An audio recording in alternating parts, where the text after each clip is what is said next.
Hi everyone, please subscribe to my channel. Blood Immortal Venerable. See playlist for other chapters and novels. I do not translate the novels. Credits goes to original translator and author of the novel.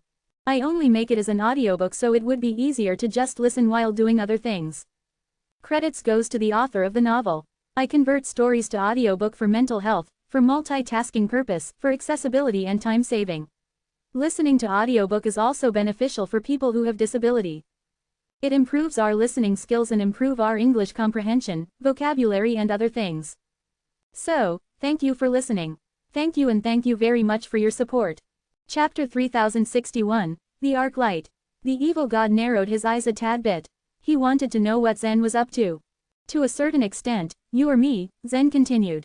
Or rather, you are all the evil thoughts and resentment I have projected onto this world. Zen was well aware that the world had its own will. Before the evil god's appearance, Zen's inner world was a mess. Conflicts between various races erupted so often, and even the humans were constantly competing against each other. So long as Zen wasn't interfering, many ambitious creatures caused much disturbance. All the disputes ended, however, with the appearance of the evil god. For a time, Zen was grateful to him. His inner world had somehow returned to order after the evil god came to be. No war was breaking out among the empires, and neither resentment nor loathing brewed between the races. At the time, Zen thought it was the evil god's contribution until the regal jade spirit told him otherwise. In the end, he got the truth. The evil god was a fusion of all evil thoughts and resentment. His appearance was a tribulation of the world, not a coincidence. Such a tribulation was rarely seen, it could only appear in the primitive land. Coincidentally, Zen's inner world was a small primitive land. After all the resentment and evil thoughts were gathered to form the evil god, the living beings within the inner world existed in harmony. With her jaw slack, Edna looked at the creator in disbelief. Never did she expect her husband to have such a background. But the evil god didn't seem to care. So what, if I kill you, the inner world will fall back into turmoil. It won't do me any good. But if I let you go, you'll definitely get me into trouble, Zen said, smiling and touching Edna gently. The black dragon pattern blade was then pulled out from Edna's body. As soon as the blood on her white dress returned to the wound, it began healing rapidly. In truth, Zen probably couldn't kill the evil god. So long as there were creatures in the inner world, disputes, resentment, hatred, and conflicts would continue to exist. The evil god was born along with his inner world. Even if Zen destroyed him, when the next world tribulation arrived, negativity would gather once again, and the evil god would be reborn. Perhaps, he wouldn't have the memories of his current life. He might even take on a completely different form, but he would still be the evil god. Are you telling me you can spare my husband's life? With a glimmer of hope, Edna's eyes lit up.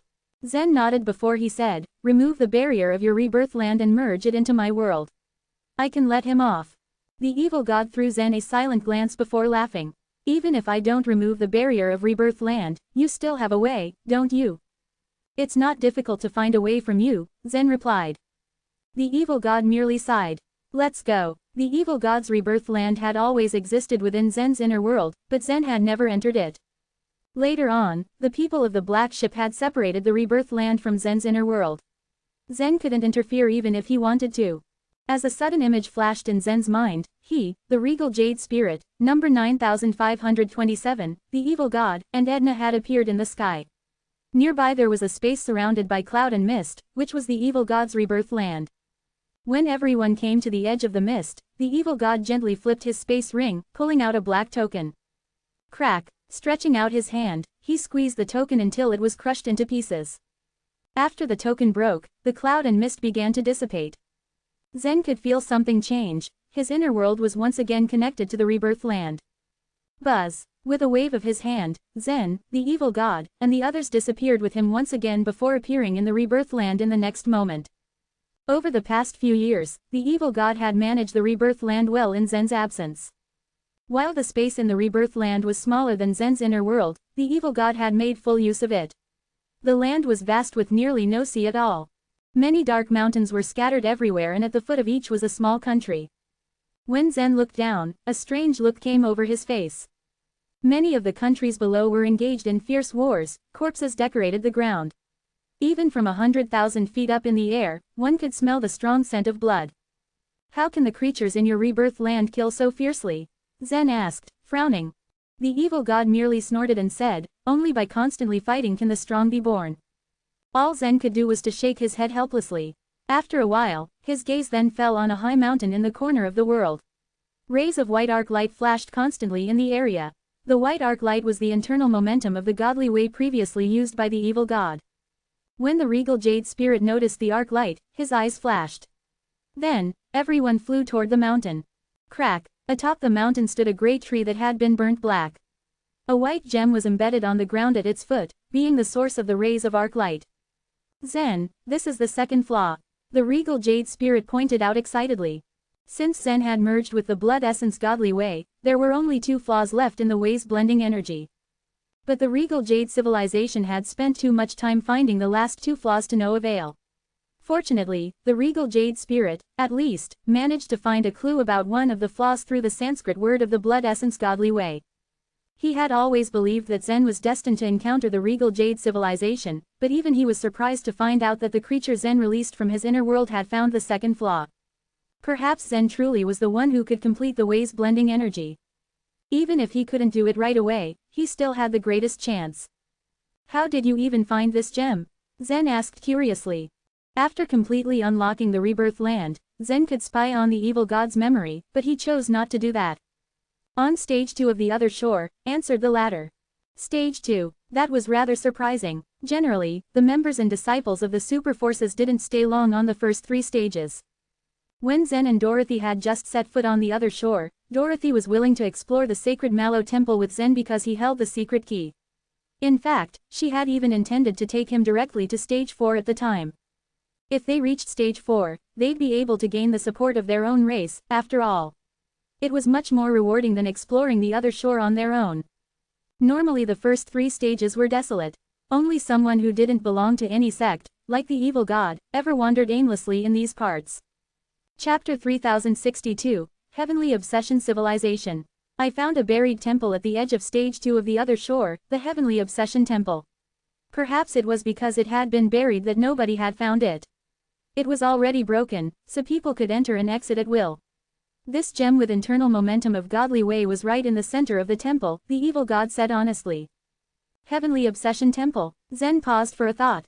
"I've never heard of the Heavenly Obsession Civilization," said the regal jade spirit, shaking his head. A single round of chaos already took an extremely long time, and the other shore had experienced over 1,000 chaotic eras. During these eras, apart from the ruling forces, various super forces, ordinary forces, and even many major races thrived. Too many secrets were hidden among these forces. It wasn't surprising that the regal jade spirit hadn't heard of the Heavenly Obsession Civilization. "After I obtained this gem, I found another clue," the evil god continued. "It led to a secret land at stage 10 of the other shore. There, I found an underground cave that stretched for thousands of miles across stage 10. The evil god was already extremely powerful when he was headed for stage 10. At the time, his infamous nickname, the soul-devouring demon, was already very well known on the other shore. By then, he could enter stage 13 of the other shore easily. Meanwhile, at the time, Zen had already reached the Grand Sky Temple to explore the temple. As the evil god explored the underground cave, he found the second Heavenly Obsession Temple. It was there where he had obtained the civilization artifact. What a strange civilization. Growing more and more confused, the regal jade spirit sighed upon hearing the evil god's story. A strong civilization can enter a higher stage of the other shore. If the Heavenly Obsession Civilization is hiding in the lust world, they must be doing it to avoid getting hunted down by enemies, as we are. The spirit paused for a moment before continuing. Even if they wanted to hide in the lust world, they were supposed to go to the dark region. It would have been safer there, right? Why did they go to stage 10 of the other shore? Each time a creature on the other shore went down by a stage, their strength would be suppressed more. Under the pressure of stage 10 of the other shore, the civilization artifact was still giving out strong power. It went to show just how powerful the Heavenly Obsession Civilization was. "I don't know," the evil god answered. "Has the Heavenly Obsession Civilization ever communicated with you?" Zen asked him. "Communicate." After a moment of thought, the evil god smiled helplessly. "Follow me. You can find the answer when you see the civilization artifact with your own eyes." And so they followed the evil god to the center of the world. Once he closed his eyes, a faint shadow emerged in the very center of the world. It was a silvery cube, spinning slowly in the air. "This is the civilization artifact of the heavenly obsession civilization," said the evil god. Zen's gaze fell on the cube. Its left side was as smooth as a mirror, but its right had bumps and hollows, like it had been severely damaged. Even without the evil god's explanation, Zen knew how it was destroyed. While the civilization artifact wasn't completely burnt, it had been harmed enough when the world was almost destroyed. When the evil god drew close, a cold, emotionless voice came from the cube. "You've failed the task of annihilating the separate abyss race. The reward is withdrawn. You've failed the task of annihilating the ear mice. The reward is withdrawn. You've failed the task of obtaining the chaotic source spirits. The reward is withdrawn.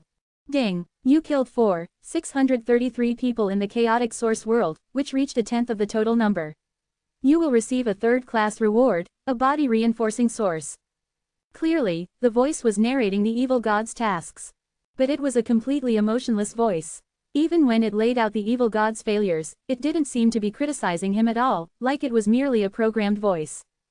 Quote quote, quote quote, quote quote, Zen, the regal jade spirit and number 9527 looked at each other in shock. The evil god said, "Since I bore the civilization artifact of the heavenly obsession civilization, only this emotionless voice has communicated with me. It continuously gave me tasks based on the current circumstances. If I fulfilled a task, I was rewarded. Why does such a strange civilization exist?" Number 9527 smiled helplessly. Staring at the cube, Zen said, "The chaos has existed for such a long time. It's normal that all sorts of strange civilizations have come into being." After a moment of thought, the regal jade spirit chimed in, "I guess all the strong masters of this civilization fell asleep, but they had programmed the civilization artifact before that. After the civilization artifact chose a spokesperson, everything went as programmed. All the creatures of the regal jade civilization, save for the regal jade spirit, had fallen asleep as well. The spirit wasn't even awakened until Zen and Elvinia barged into the black pool. If the regal jade spirit was willing to fall asleep, the regal jade civilization could have taken a similar path, providing tasks one after another, gradually increasing Zen's strength. From this perspective, the heavenly obsession civilization's method was rather reasonable. But still, why is it so savage? All the tasks it gave involved somehow annihilating another race, Zen wondered out loud.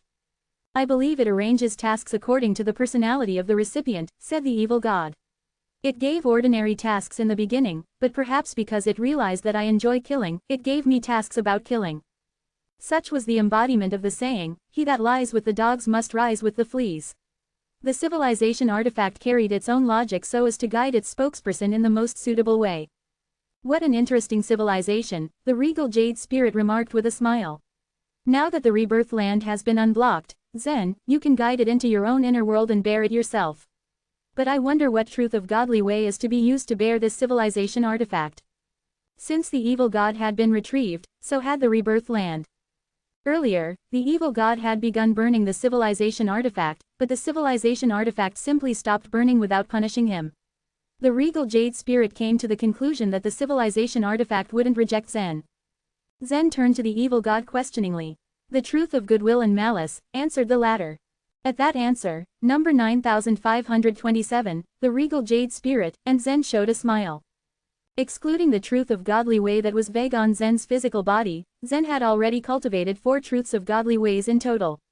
Among them, the truth of eternal sword intent was used to bear the strength god totem, the truth of cultivation nature was used to bear the civilization artifact of the regal jade civilization, and the truth of goodwill and malice was used to bear the eye of will. Lastly, the truth of 3 energy construction had been obtained from the space where King Manard was. According to him, it was used to bear the other shore token in that world. It wasn't known if it could bear any other shore token on the first other shore. Chapter 3063, Fantasy. After Zen had burned the eye of will, the truth of godly way that carried it was now vacant, which was the truth of goodwill and malice. It was just what Zen had wanted, and he felt fortunate that fate was even helping him. In addition, he also wanted to take away the civilization artifact of the evil god. The evil god didn't seem to be upset about it, and at this point he just let Zen do whatever he wanted. In any case, Zen didn't intend to ask for the evil god's consent anyway. He simply moved the civilization artifact on his own. Buzz. The cube vibrated for a short while when it was moved, then it flew straight out of the rebirth land. Aside from this object, he also took away the gem with the arc light from the top of the mountain. There should be a lot of good things in the evil god's hands. For instance, the black dragon-patterned broken blade was a treasure with an extraordinary origin. These things, however, were useless to Zen, so he didn't bother to plunder the treasures from the evil god. Once he had gotten the two most important items, the last thing that remained was how to deal with the evil god. A shiver ran down Edna's spine when she saw that Zen's gaze fell on her husband. Although Zen had said that he would not kill him, who could stop him if he suddenly changed his mind? Phew. At that moment, Zen pointed towards a mountain below. The mountain rose from the ground like a fast-growing tree and grew up to 300,000 feet high. It didn't stop until the top of the mountain touched Zen's feet. With a wave of his hand, the top of the mountain became flattened. Golden red pillars were formed out of thin air. They lined up in formation until they turned into a spacious prison. To refine the evil god into an inner world generating avatar was a good choice, but in fact, the evil god's talent was his own and was innate to him. So, it would be a waste if he was refined into an avatar without any consciousness. In light of this, Zen would try to find a way to make the evil god become an inner world generating avatar, and at the same time, he would be able to keep his own consciousness. The evil god, who was under his control, would be a great help to him. Zen wouldn't take the risk to release him as he might kill anyone recklessly. The evil god knew what he had to do. He went inside the prison, followed by Edna. Since her husband had made a mistake, she was willing to bear the consequence with him. The door of the prison closed shut with a loud thud, then Zen and the other two flew away. The evil god stood behind the bars. His eyes looked down at the world in the distance. As the human kingdoms were still in battle with each other, he saw the horses gallop, long spears that penetrated the bodies of the warriors, and blood that flowed like a river. Yesterday he was still the master of the world, and today he became its prisoner. When Edna noticed that the evil god was quiet, she moved closer to him. "Darling." The evil god held her in his arms while his eyes were still fixed on the war in the distance, still immersed in his past glory and unwilling to look away. "It's a beautiful sight when animals kill each another, isn't it?" said he. "Yes, it's very beautiful," Edna agreed with a nod. She knew that her husband would not admit defeat. Even death could not make him admit defeat, let alone while he was still alive. That was one of the reasons Edna was obsessed with this man. However, it was unwise to oppose their creator. Meanwhile, Zen had moved the civilization artifact all the way from the rebirth land to the center of his inner world. Although Zen took back the rebirth land, the civilization artifact was actually merged with the evil god. Thus, he was unable to control it and needed to merge with it himself. If this piece of civilization artifact had its own consciousness and didn't acknowledge Zen, it should cut the connection between them and return to the other shore. Only those who had used a civilization artifact knew how powerful they were. The regal jade civilization was still suppressed in stage 13. If the entire civilization rose from the lust world to the desire world, its power would increase again. Furthermore, the world he could summon would endow him more incredible power. On the other hand, the heavenly obsession civilization just got to stage 10, but the power it released was impressive. The potential it would have in the future would help Zen immensely. Without much words, Zen began to recite the truth of goodwill and malice in his heart. Buzz. When the truth aura began to spread, his inner world trembled slightly and the Sanskrit words along its boundaries lit up in succession. 372 Sanskrit words lit up. The regal jade spirit looked rather unconvinced as he observed the shining Sanskrit words. Back when Zen had previously merged with the civilization artifact of the regal jade civilization, 366 Sanskrit words lit up. The unknown heavenly obsession civilization actually used 372 Sanskrit words to merge with it, which meant that the civilization artifact of the heavenly obsession civilization was indeed superior to that of the regal jade civilization. The golden light on the surface of the Sanskrit words continuously flashed and turned into thick chains once again. All the chains struck at the civilization artifact like huge snakes, and firmly locked it inside. Buzz. The civilization artifact had no intent of resisting. In fact, the entire process of merging with it was rather easy. As the chains gradually disappeared, Zen felt that he had established some sort of connection with the civilization artifact. At that point, a cold and emotionless voice was heard from the civilization artifact. "The tasks guiding process has been started. The tasks are ready. Do you want to receive tasks?" The regal jade spirit, number 9527, and Zen looked at each other, before Zen answered, "Yes." After he agreed, the cold voice continued, "Heaven-level first-class task, kill Fuxi. After completing the mission, you can have the innate seal, which could be used to merge with Fuxi's dark and light. Heaven level first class task, defeat the Thunder Dimorphodon.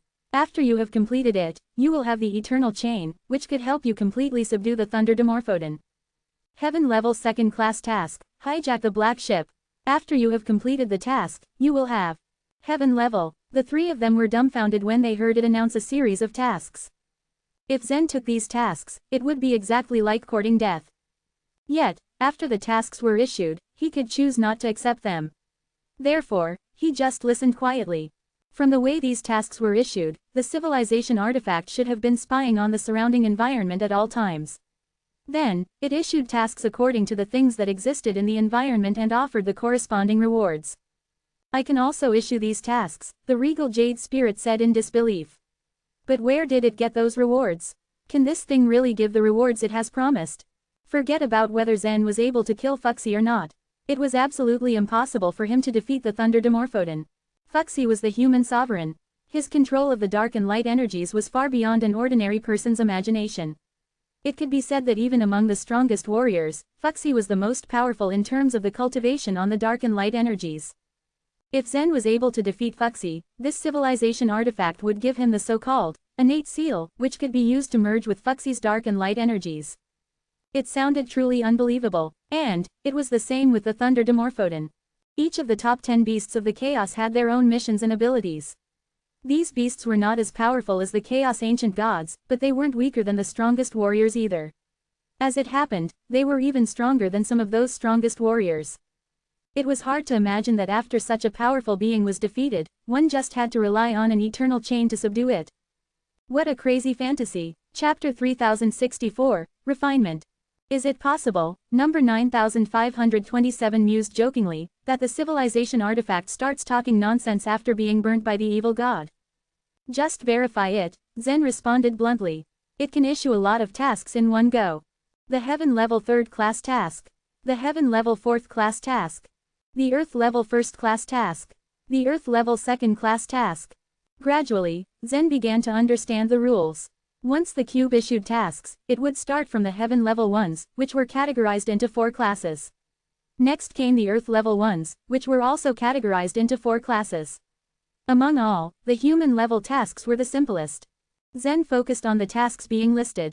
At the end, he picked one task he felt suited for, a task at the 4th class of the human level. The human level 4th class task, the voice boomed, merge with the crystals of chaotic source spirits to reach the chaotic source realm. After you complete the task, your physical body will be strengthened. Zen nodded in a satisfied manner. Other tasks might have various restrictions or were not suitable for him to complete, but he was confident he'd be able to accomplish this task. It's not easy to reach the chaotic source realm, he pondered. Why is it a task at the 4th class of the human level? The tasks were divided into 12 kinds. He didn't expect that reaching the chaotic source realm would be the easiest. The regal jade spirit thought for a moment before replying. The tasks should be ranked according to the current environment. You have already collected enough crystals of chaotic source spirits, so reaching the chaotic source realm is too easy. It's reasonable, Zen said, nodding. I'll accept this task. Strengthening his physical body was always a plus. Moreover, he wanted to confirm whether this civilization artifact was really magical or not. Splash! Zen's body transformed into wisps of brown chaotic energy. The moment he removed the avatar in his body, he was fully awakened. In a magic array not far from him, a ray of light suddenly flashed. A non-human stranger who had reached the chaotic source realm was sent outside the chaotic source world. While Zen was busy with the matters within his inner world, there were already many people who had refined the chaotic source spirits. Zen activated his space ring, pulling out the crystals of chaotic source spirits with one hand. With his other hand, he summoned the golden red crystals. Earlier, Zen had also been quite surprised when he discovered the 2 different kinds of crystals in the body of the mother of the chaotic source spirits. Moreover, the auras of the golden red crystals were obviously thicker and more solid than those of normal crystals. Zen hadn't kept all the crystals to himself. Yan received 30 of them, while Dorothy and Elvenia got 12. As for Hyam, Sally and the others, they each got 3. But Zen had also warned them not to refine the golden red crystals in the magic arrays, lest they contain poison or lead to any other dangerous situation. Although the magic arrays in the chaotic source world were complicated, the Oneness Sky Palace and the Pear Hill were able to arrange the same arrays. They could try refining the golden red crystals after the elders of their races inspected them. Zen's corporeal body differed from an ordinary person's, so he was able to take on more.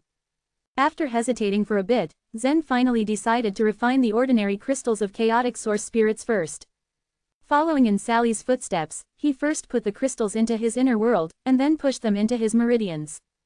As the sharp crystals wandered in his body, he winced in pain. Zen's corporeal body was comparable to a magic weapon, and there was much greater resistance to the crystals than in any ordinary body. The crystals slowly moved, and gradually scattered in every part of his body. Then, when he activated the magic array, his whole being was enveloped in a wave of light. Buzz! In the span of a few seconds, the once solid crystals of chaotic source spirits began to melt, little by little. Beads of light melted off the crystals, merging with Zen's corporeal body.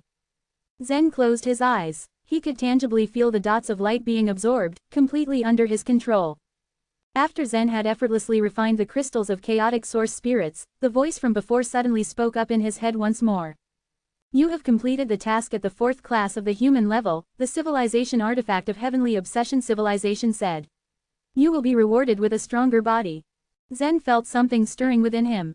Looking into his inner world, he saw a small, black dot of light rising from one side of the cube. Number 9527 and the regal jade spirit had been standing beside the cube. Once the black dot popped up, they stared at it curiously. Is this the reward of the civilization artifact? The regal jade spirit wondered, narrowing his eyes. It seems to be some kind of energy.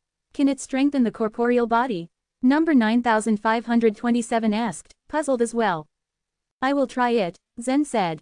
Without further hesitation, he willed the small black dot of light to rise up and out of his inner world. Then it turned into a warm current, quietly integrating into Zen's corporeal body. It flowed through his meridians for a lap, till the energy inside it had been used up. How are you feeling now? The regal jade spirit asked cautiously. Well, it's better than nothing. Zen shook his head and chuckled. He could feel that his corporeal body was strengthened, but only by a little. After all, it was but a simple task. After Zen reached the chaotic source realm, he felt a sudden fluctuation of the space in front of him, and the space channel was already shown. Zen didn't plan to leave immediately. This time, he placed the golden red crystals into his inner world. After the distribution of the golden red crystals, Zen had reserved 200 for himself. Just as he'd done before, he willed the golden red crystals to scatter in his limbs and bones. Then, he activated them. Buzz! The light of the magic array enveloped Zen once more. However, something was wrong. What the? Zen frowned slightly. These golden red crystals didn't melt easily, like the ordinary crystals of chaotic source spirits had. They remained unharmed within his corporeal body, unresponsive to the energy from the magic array. The others around him exchanged confused glances as they noticed Zen had once again activated the magic array. Some, however, figured out what he was up to. Why did he activate the magic array again? Have you forgotten what he gained from the mother of chaotic source spirits? He has obtained some unique crystals. He's probably trying to refine them, too. Then, those people nodded, as they began to envy Zen. To reach the chaotic source realm was a great success. Moreover, Zen had obtained extra crystals. How could they not be envious, if not in awe? After a while, the light from the magic array went out. Chapter 3065, The Black Ship's Interception. Refinement failed. Zen pursed his lips, unable to hide his disappointment. He shook his head and willed all the crystals to gather into his inner world once again. It seemed this magic array only worked for ordinary crystals of chaotic source spirits, not the golden red ones. Zen had to look for another way to refine them. He got to his feet. Without saying a word, he stepped into the space channel, immediately transformed into a stream of light and headed straight out of the chaotic source world. In the sky above the icy snow province, thick, ominous clouds spat out thunderbolts angrily. The lightning twisted in the atmosphere like menacing dragons. Each bolt of lightning was extremely powerful, enough to destroy the heavens and the earth. Gathering all the thunderbolts would garner enough power to destroy the entire icy snow province. There were a few human tribes in the icy snow province. Seeing the menacing bolts of lightning in the sky above them, they trembled in fear. Some even knelt in the snow, praying that God would not punish them. After all the thunderbolts had gathered together, they suddenly shot out towards Fuxi at lightning speed. Bang! Fuxi calmly stretched out his hand. Black and white auras swirled in front of him, shrouding him in a bright light. Once the light died down, he remained standing, unscathed. The 8 diagrams disc had protected him. Boom, boom, boom. The thunderbolts kept striking the 8 diagrams disc hundreds of times. Each time it was struck, the disc would rotate, effectively diffusing the thunderbolt. It's no use, Thunder Dimorphodon. You're no match for me, said Fuxi gravely. His voice was like the waves of the sea, which could spread far away even amidst the rumbling thunder. In the entirety of the chaos, any strong warrior would tremble before Fuxi. He could even fight chaos ancient gods. I am indeed not your match, but there is nothing you can do about me, said the Thunder Dimorphodon in a low voice. This was the first sentence it had uttered since coming to the icy snow province. The top 10 fierce beasts were by no means ordinary. Every beast had a certain kind of omnipotent innate theurgy, although slightly weaker than truth-level theurgies.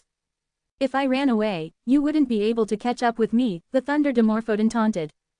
Oh, really? Fuxi sneered. Circles of white fog spread out from beneath his feet, until he had formed a giant cloud.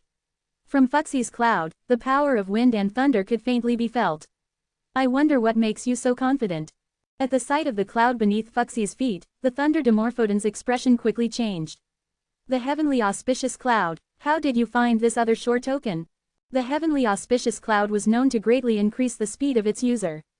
It was extremely rare, even powerful warriors like Fuxi were unlikely to stumble upon it. The Thunder Dimorphodon was known for its incredible speed. However, if Fuxi used the heavenly auspicious cloud, there was a chance it wouldn't be able to escape. Leave those rings behind, and I'll let you go. We'll just act as though nothing happened. Fuxi's eyes narrowed ruthlessly. The Thunder Dimorphodon could clearly tell that Fuxi would be a force to be reckoned with when mad.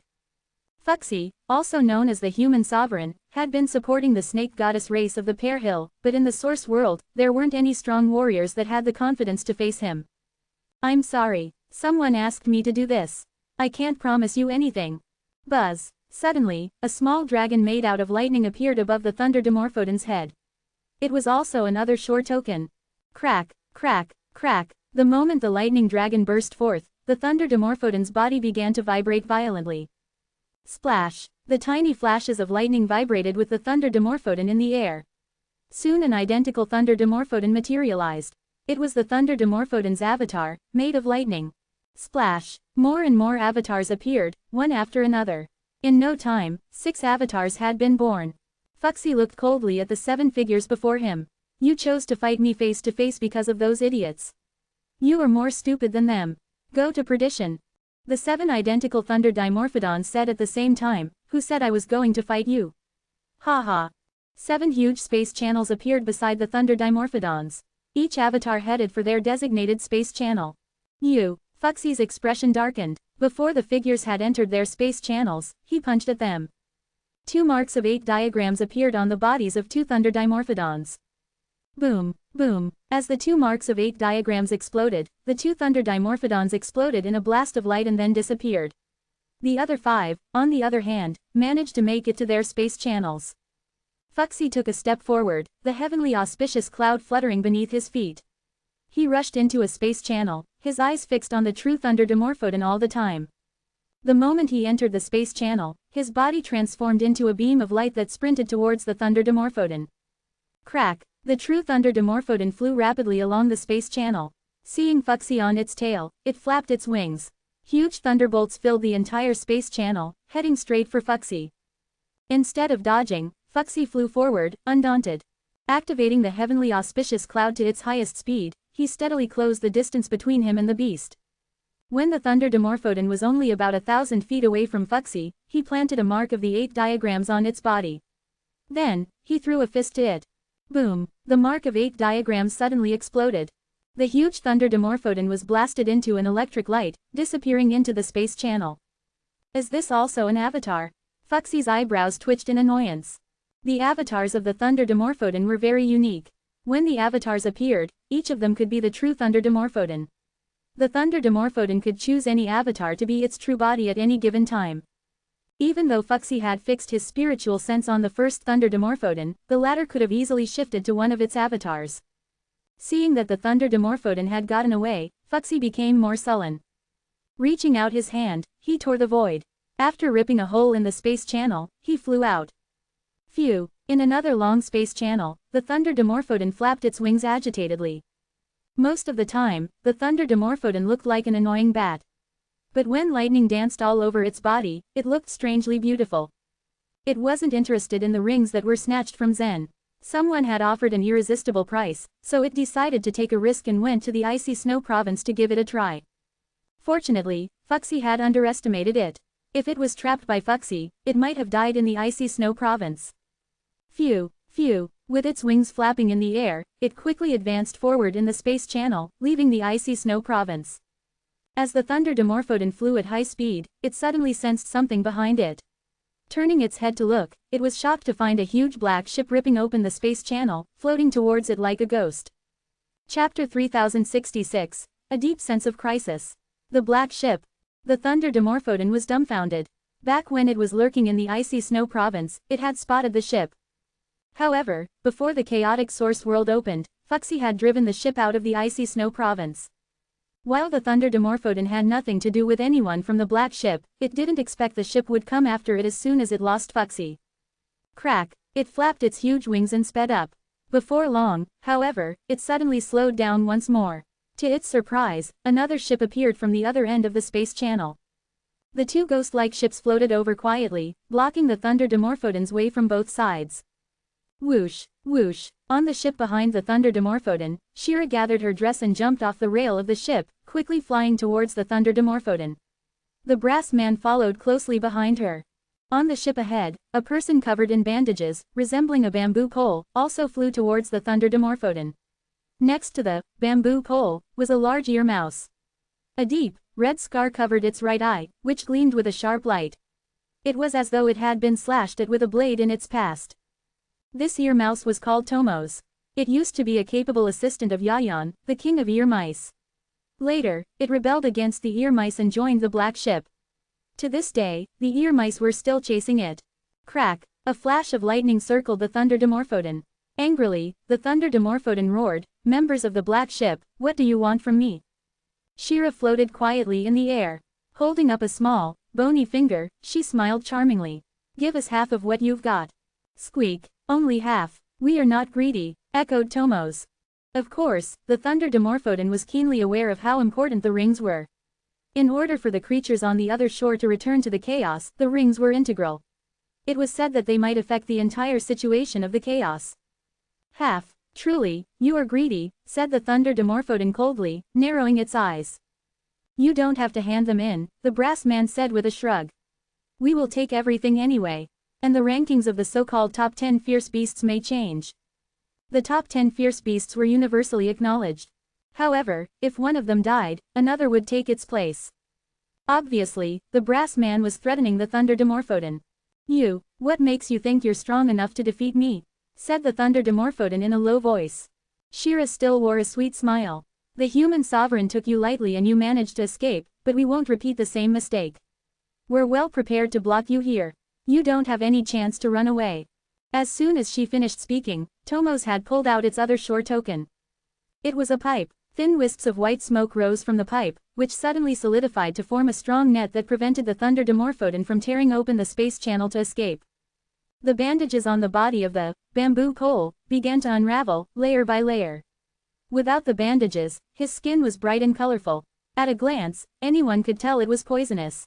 On the other hand, the brass man didn't move a muscle. Instead, he watched from where he stood.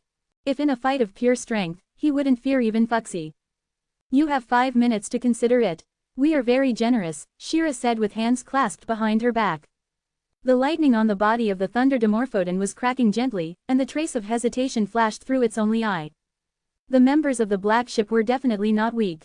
More importantly, every member's methods were strange and difficult to deal with. The Thunder Dimorphodon thought it could fight one head-on, but it was up against 4. The chances of winning were slim. Phew! The Thunder Dimorphodon flapped its wings hard. 6 rings rushed toward Shira with terrifying forces, like hidden weapons. Without flinching, Shira reached out and waved her delicate hand. The rings slowed down, and floated gently towards her. She inspected them carefully in her hand. After a while, she nodded at Tomos. Tomos understood immediately. It put away its other shore token, deactivating the net. The Thunder Dimorphodon shot Shira a vicious glance. "Tell your captain that the glory days of the black ship are coming to an end."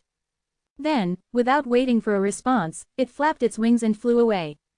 Shira titled her head slightly and cracked a lovely smile. Good days or bad days don't mean anything to the black ship, she said sweetly. The 13 members of the black ship were all powerful creatures at the top of their game.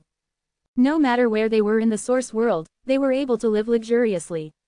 They could start up a great force with ease, and it was very likely that they could develop themselves into a super force if they worked hard. They chose to join the black ship not because they wanted to live a good life, but because they wanted to sail forward for their goals. The leaders outside the chaotic source world had been anxious since the conflict between Fuxi and the Thunder Dimorphodon had started. If strong masters, such as Athamar and Elizabeth, were involved in a fight like that, they would have been seriously injured, if not killed. If anyone younger got involved, they would have been killed for sure. To their relief, Fuxi was chasing the Thunder Dimorphodon away. In the beginning, everyone could hear the roar of thunder. However, now, the sounds had faded, the two had probably gone into a space channel. Whoever had reached the chaotic source realm was sent out one by one.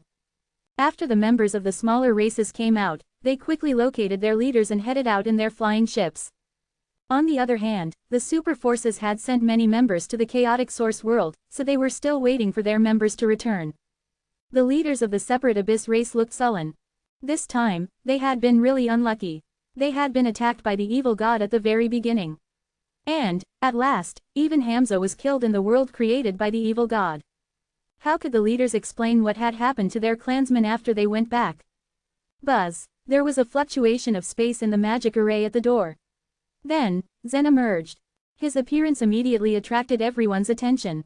His battle with the evil god in the core area went beyond everyone's expectations. They hadn't reached the chaotic source realm, and their souls of light were still in the lust world. Yet, their battle was much fiercer than that between any ordinary chaotic source realm warriors. What was even more terrifying was that the evil god had actually come out of Zen's inner world. Among the many leaders, the expression in Elizabeth's eyes was the most unreadable. She recalled the time when Zen escaped her clutches. He had used the withering power and the wind cloud escape. These two methods were the thurges possessed by the chieftains of the Nine Li race. However, she did not think much about it at the time. Now she knew that Zen had the soaring snake sword, and the evil god could copy 3 heads and 6 arms. She was certain that Zen was from the Nine Li race. He was also the spokesperson of a civilization, and he wielded the soaring snake sword. Was Zen also the one who could enter the other shore with his physical body? How could the remaining members of the Nine Li race cultivate such a genius? She wondered angrily. Back then, when Zen was still young, Elizabeth hadn't been able to kill him. Now, she didn't even have a chance. Zen's performance unsettled her to her very core. Chapter 3067, Ask for Death. Despite the burning gazes that Zen felt on him the moment he came out, he walked towards the Oneness Sky Palace with a smile. Yet, before he could take a few steps forward, a leader of the separate abyss race suddenly stood up and shouted in a rough voice, "Zen." Zen turned his head and looked at the leader. He had never made a move against the separate abyss race in the chaotic source world. What did their leader want from him? Hand over that man called the evil god. Since he killed many of our members, we'll execute him for revenge, the leader said. The leader had to give a reasonable explanation for the death of Hamza, and the best way to do it was to bring the evil god back. He clearly saw that Zen had absorbed the evil god into his inner world and did not kill him. When Zen heard the leader's request, he looked slightly amused as he spoke. The evil god killed many people, including those from the separate abyss race, the earmouse race, the divine farmer race, the sun crow race, the moon spirit race, the celestial wolf race. He killed more than 4,000 people in total. If all these races want to take revenge, how many pieces will the evil god be chopped into? The leader of the separate abyss race snorted, "I don't care about the other races. Since the evil god killed Hamza, we want him dead." He walked towards Zen, his huge body blocking the warrior's path like a giant pillar. The evil god also killed many of our members. It seems that we should also take him back for punishment, Elizabeth said with a shallow smile. The evil god slaughtered the members of our race. He should be punished, a leader of the bearing race shouted. The chaotic source world was known for its cruelty. Ever since ancient times, there had been countless talents who died in its territory. It was true that the evil god was bloodthirsty and liked to kill, but he didn't violate the rules. Therefore, he shouldn't be blamed. Of course, the super forces that suffered great losses in the chaotic source world naturally had plans in their minds. The truth was, they were all after the civilization artifact that the evil god had merged with. Now that the separate abyss race had stood out first, the other super forces echoed the same request. The leaders of the Oneness Sky Palace hadn't thought that these super forces would be so shameless as to make trouble after Zen had returned from the chaotic source world. Athamar stepped out, stood in front of Zen and announced, "Everyone, have you forgotten the rules of the chaotic source world? Anyone who wants to reach the chaotic source realm must be prepared for death. Of course I know the rules, but this is not the chaotic source world. This is the icy snow province." The leader of the separate abyss race sneered. It was clear that these super forces had allied with each other in order to force Zen to hand over the evil god.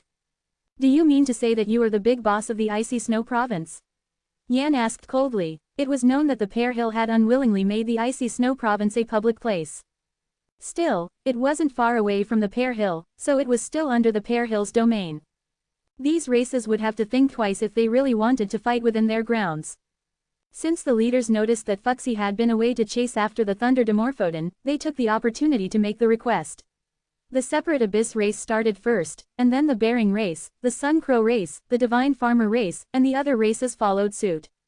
The leader of the separate abyss race chuckled, "I don't know who has the final say in the icy snow province. I only know that I have to bring that man named the evil god back. Otherwise." His eyes narrowed slightly and revealed a hint of dangerous intent.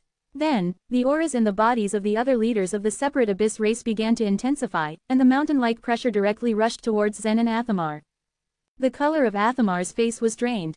There was a crisp sound when he pulled out his long cyan sword, and then he declared, "If you want to fight here, I will fight to the end." In turn, Winchell and the other mountain leaders of the Oneness Sky Palace pulled out their swords one after another as well. The Oneness Sky Palace suffered the least casualties, and everyone alive had gotten enough crystals of the chaotic source spirits and reached the chaotic source realm because of Zen. Therefore, they would do their best to protect Zen and fight against the enemy. Meanwhile, the current situation made Elizabeth overjoyed. If the separate abyss race really made a move, it would be a great opportunity for her. Her lips moved as she said something to the leaders of the Divine Farmer race, the Bearing race, and the New Moon race using her life vitality. After the leaders heard her words, their lips stretched into a smile. Dorothy, Elvenia, Hyam, and the other disciples of the Oneness Sky Palace shared dreadful looks. They didn't expect that the other races would cause such a ruckus after Zen left the chaotic source world. As for Yan, she wore a deep frown. The Pear Hill had sent Fuxi here to take charge of the chaotic source world, but he had chased after the Thunder Dimorphodon and left without a trace. She thought for a while, and then she lightly turned her hand and took out a small scroll from her space ring. Although it was not convenient for the snake goddess to come personally, she was not the only mighty warrior in Pear Hill. Just as Yan was about to activate the scroll, a mark of 8 diagram suddenly appeared on the body of the leader of the separate abyss race. When everyone present saw the mark, they immediately felt very distressed, and looked greatly troubled. Athamar held Zen's hand and flew backwards. At the same time, Elizabeth and the other leaders also distanced themselves from the leader of the separate abyss race. Even the other leaders of the separate abyss race themselves retreated rapidly in utter shock. The leader of the separate abyss race feared for his life when he saw the mark of 8 diagrams on his body. If Fuxi gave him a palm strike, he would probably die without a complete corpse. "Well, Master Fuxi, you must have misunderstood. I just didn't know how to explain to our emperor, please forgive me." The emperor that the leader referred to was the current head of the separate abyss race, who was also one of the top masters in the source world. The leader wanted to scare Fuxi by mentioning the emperor. While he pitifully explained himself, an invisible force suddenly enveloped him. Bang! With a muffled sound, a huge palm imprint appeared where the leader stood. His body had turned into minced meat and was embedded into the palm imprint in the blink of an eye. Then, the space was torn, and Fuxi walked out from it with a dark face. He was in a bad mood after the Thunder Dimorphodon had run away. When he flew back along the space channel and saw what was happening, he couldn't restrain his anger anymore. "Do you think I will be afraid of your emperor?" he hissed with gritted teeth. "Before you entered the chaotic source world, I have reminded you that I won't interfere in anything within it, but if you make a move outside, don't blame me for being ruthless." Silence hung like a thick curtain at the gate of the chaotic source world. The dead leader of the separate abyss race was ranked in the top 5 among the many leaders. Even then, he could not even survive Fuxi's palm strike. He died miserably. Naturally, Elizabeth trembled with fear. It wasn't only her, but the leaders of the Bearing race and the Divine Farmer race were all afraid as well. Chapter 3068, Grown Bearing Capacity. If Fuxi had come late for even a moment, they would have already attacked the members of the Oneness Sky Palace. If that were the case, they would have met with the same tragic fate as that of the separate Abyss race's leader. Fuxi nonchalantly scanned the remaining creatures, his eyes barren of all emotions. The chaotic source world came to existence because of the compromise made by Pear Hill with the other powerful forces years ago. Fuxi had always looked down upon this agreement and never agreed with it. With a solemn expression on his face, he took in a deep breath to gather all his strength and announced in a roaring voice, capable of reaching vast distances. Effective today, the chaotic source world will remain closed forever. This won't happen in the future. I hereby declare that Pear Hill will resume its control over the icy snow province. Now, all of you, make yourselves scarce, and don't make me repeat myself. In the past, the icy snow province was forced to separate from the Pear Hill in order to build the chaotic source world. As of present, some issues had surfaced in the chaotic source sea. The chaotic source spirits in the source world had all been slaughtered, leaving nothing to vouch for their existence. The only thing that remained of the chaotic source world was a hollowed-out shell. With no concrete reason left to support the argument of the chaotic source world's continued existence, the icy snow province was returned to Pear Hill.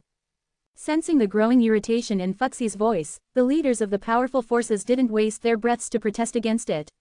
Instead, they signaled their subordinates before they quietly turned around and left for their respective flying ships without looking back. Similarly, Mount followed the people of the Divine Farmer race and set out to head back. Before he left, he stole a quick glance at Zen as he walked away. Mount's mind was clouded with the many questions that remained unanswered. It tugged at his emotions and made him restless. He was curious about what Zen had experienced in the exiled world. And how did Zen manage to make out of there alive without a scratch? Giving in to his curiosity, he had planned to find all his answers by confronting Zen. However, he soon changed his mind after he witnessed the sullen expression displayed on Fuxi's face. Moreover, there was also a high chance of Zen not telling him the full truth. Whoosh! One by one, the giant flying ships made their exit as they flew into the sky and entered different space channels. However, the people of the Oneness Sky Palace remained in their place and didn't leave with the others. They were well aware of the fact that they were now a target of many races.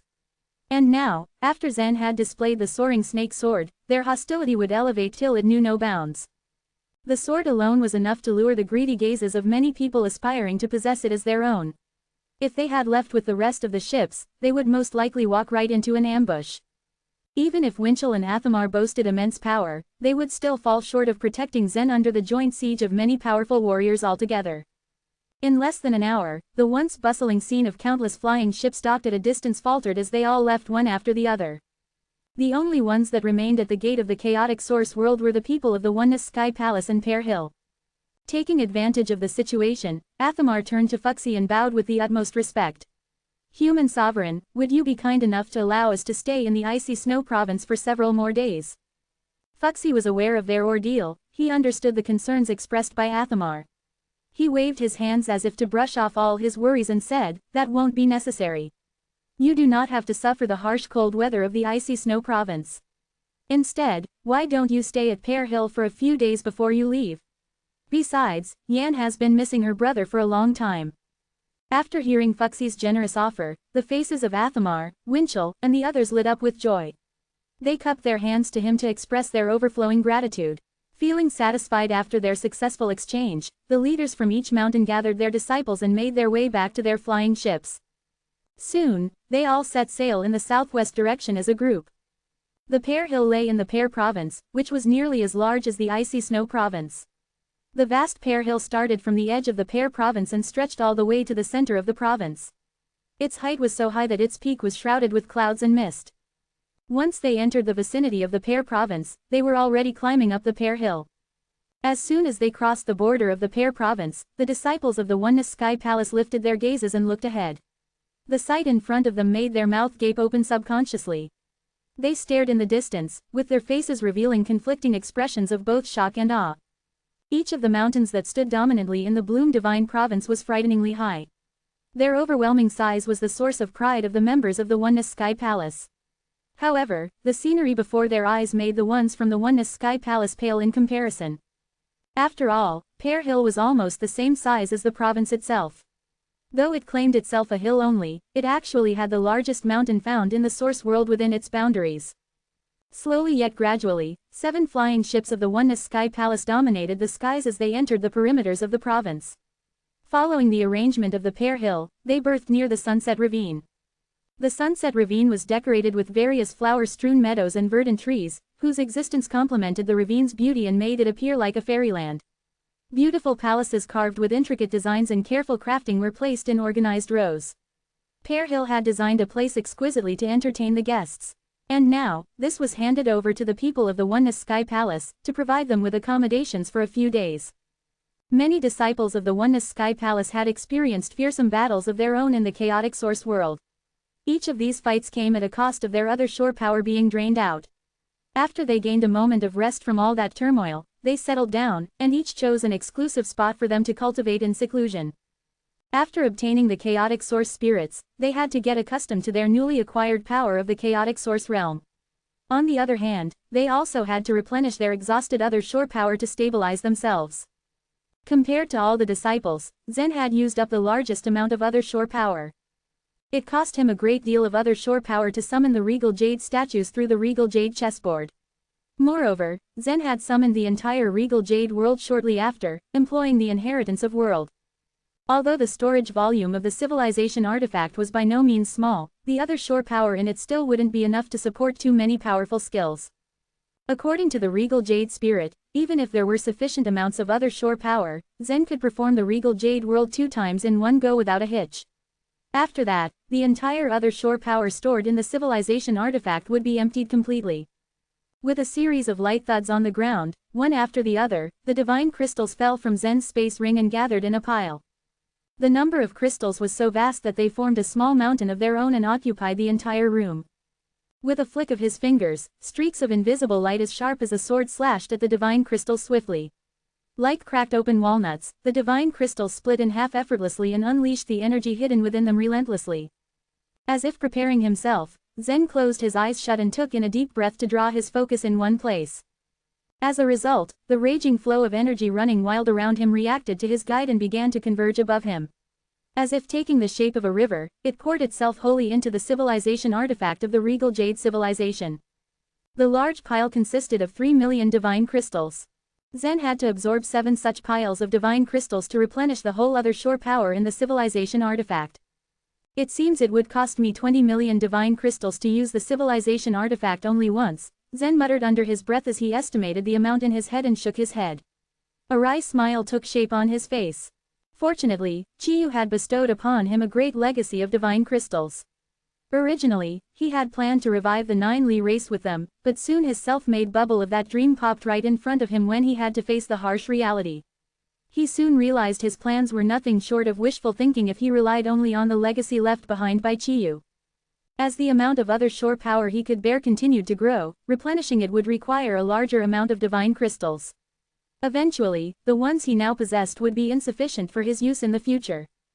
Upon restoring the power in the civilization artifact of the regal jade civilization to maximum capacity, Zen summoned the civilization artifact of the heavenly obsession civilization. Unfortunately, part of the other shore power of this civilization artifact was consumed by the evil god. What was worse, it was partly burned and damaged. Zen concluded it would take an outrageous amount of other shore power to repair the weapon back to its perfect condition. As soon as he summoned this cubic-shaped object, a familiar nonchalant voice echoed in the room and announced sharply, "Heaven-level first-class task, burn down the entire Pear Hill, and kill over 50,000 members of the snake goddess race. After completing the mission, your reward is Heaven-level first-class task, challenge the snake goddess. After completing the mission, your reward is..." Quote. Perhaps when this artifact was in the evil god's grip, his violent nature rubbed off on the cube. Most of the tasks assigned by it included various types of slaughtering-like challenges. Even if he tried to remove the influence left by the evil god, it would take up most of his time. Zen was left with no other choice but to ignore it. Just as Zen had predicted, this civilization artifact consumed much more divine crystals than that of the regal jade civilization. The entirety of Zen's night was spent replenishing the cube to its maximum potential. The whole ordeal had cost him a large sum of 40 million divine crystals. Moving on to the next step, Zen brought out the Strength God Totem. After recharging its power with the aid of divine crystals, Zen quickly activated the totem. Soon, violent streaks of other shore power gushed out from the depths of his stomach. It navigated its way through the meridians of his body, flowing gracefully until it reached his right hand and gathered in one place. 1000 divine megatons. 100 divine megatons. 200 divine megatons. Previously, Zen's body was able to bear 1000 divine megatons of force at once. If he wanted to make his body resilient against more, he had to rely on the regal jade chessboard to summon forth the regal jade statues. An alternative way was to activate the inheritance of world. But now, after absorbing the crystals of the chaotic source spirits, his bearing capacity of other shore power and his strength had grown by leaps and bounds. Chapter 3069, Become fatigued after 9 seconds. Since the strength god totem was a strengthening type of other shore token, it could only release 200 divine megatons of force. Zen gathered this force in his right hand. To his satisfaction, he could feel that the light dots scattered within his body danced happily. Although the power was concentrated in his right hand, the light dots all over his body bore the power together. It was a wonderful feeling. These light dots have an innate affinity for power. They can completely absorb both the other shore power from my body and the power created by the outside world, Zen thought with a smile. Only after absorbing the chaotic source spirits did Zen truly understand the chaotic source realm. The wild god power could make one's own body grow infinitely, and the strength of the physical body could also constantly increase. On the other hand, the innate disadvantage of the grand world cultivation method was that one couldn't refine their physical body. Thus they had to choose to make use of the chaotic source spirits for cultivation in the end. Even the 200 megatons of power wasn't Zen's limit. Simultaneously, he tried drawing more power from the civilization artifact. Gradually, as its power flowed into Zen's body, he felt the pressure in his right hand continue to increase. Buzz. The light dots within his body practically buzzed with excitement. Zen felt a stream of burning power being released from them. 300 divine megatons. 500 divine megatons. 800 divine megatons. 2000 divine megatons. When the power reached 2000 divine megatons, it seemed the dots of light had reached their limit. However, Zen didn't stop there. When he continued to exert the other shore power, the light dots dimmed rapidly. 3 seconds passed. 6 seconds. 9 seconds. After 9 seconds, the radiance in the light dots were all gone, and the 200 dots of light in his body were quickly exhausted. Zen, spread out the other shore power quickly. Otherwise, your body won't be able to bear it, and will consequently collapse, number 9527 cautioned. Zen's body could be likened to a balloon filled with air. The dots of light helped the balloon's material stay intact, but once the chaotic source spirits were exhausted, the power would be out of control. The force of 2000 divine megatons would be enough to cause his body to explode. At no 9527's reminder, Zen suddenly threw a punch forward. The 2000 divine megatons of power was unleashed, destroying the entire wall before him. Rumble. The punch was so powerful that a deep furrow was plowed out in the palace courtyard. Even a part of the aisle in front of the palace was damaged. Some guards of the Pear Hill who had been nearby rushed towards the sound to find out what all the ruckus was about. To their surprise, the palace wall had crumbled, exposing a guilty-looking Zen from within. This is the 13th time tonight. A guard complained. How can the Oneness Sky Palace disciples who live here be so reckless? Today, the disciples of the Oneness Sky Palace had all wanted to test the strength of their physical bodies since reaching the chaotic source realm. Many disciples unscrupulously used their other shore tokens to the maximum. The other shore power flowed within their bodies. Their newfound strength made them feel empowered.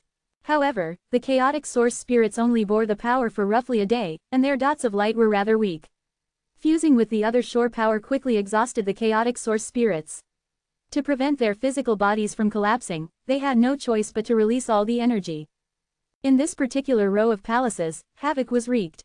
Some roofs were overturned, some courtyards were flattened, and ditches dotted the road from randomly unleashed punches. The head of the guards made a expression. He was clear that among the disciples of the Oneness Sky Palace living in these palaces, one warrior was the most honorable guest. It was said that he was Yan's brother. Yan was well known in the Pear Hill, since she held a high position. In the whole Pear Hill, even the leaders of sects and mountains seldom had the chance to meet the snake goddess in the flesh. On the other hand, Yan had been treated like the snake goddess's own daughter. After shooting a glare at the noisy complainant, the leader of the guards entered Zen's courtyard. Zen, upon seeing his approach, smiled sheepishly and said, "I'm sorry. I couldn't control my own strength." "It's all our fault," the leader of the guards responded amicably. You all have just passed the test of the chaotic source world. We should have expected that you would need to focus on cultivation. Please, follow me to the training room. He gestured. Under the arrangement of the leader of the guards, Zen moved from this damaged palace to another. After the chaotic source spirits got fatigued, they couldn't recover fast. About 2 hours later, the light dots, which dimmed just now, gradually became lustrous again. After you merge with the chaotic source spirits, the Oneness Sky Palace will give you the body refining method to train them. By then, you need to be able to constantly extract the other shore power to stimulate the chaotic source spirits. This way, the chaotic source spirits in your body will gradually become stronger, number 9527 explained. So this method of body refining is to use the chaotic source spirits repeatedly. Zen clarified. Yes, the methods of body refining of various races are similar. It will take some time to master, number 9527 replied. Fusing with the chaotic source spirits meant merging them with their own body. They could only strengthen them gradually, by feeding them with the other shore power.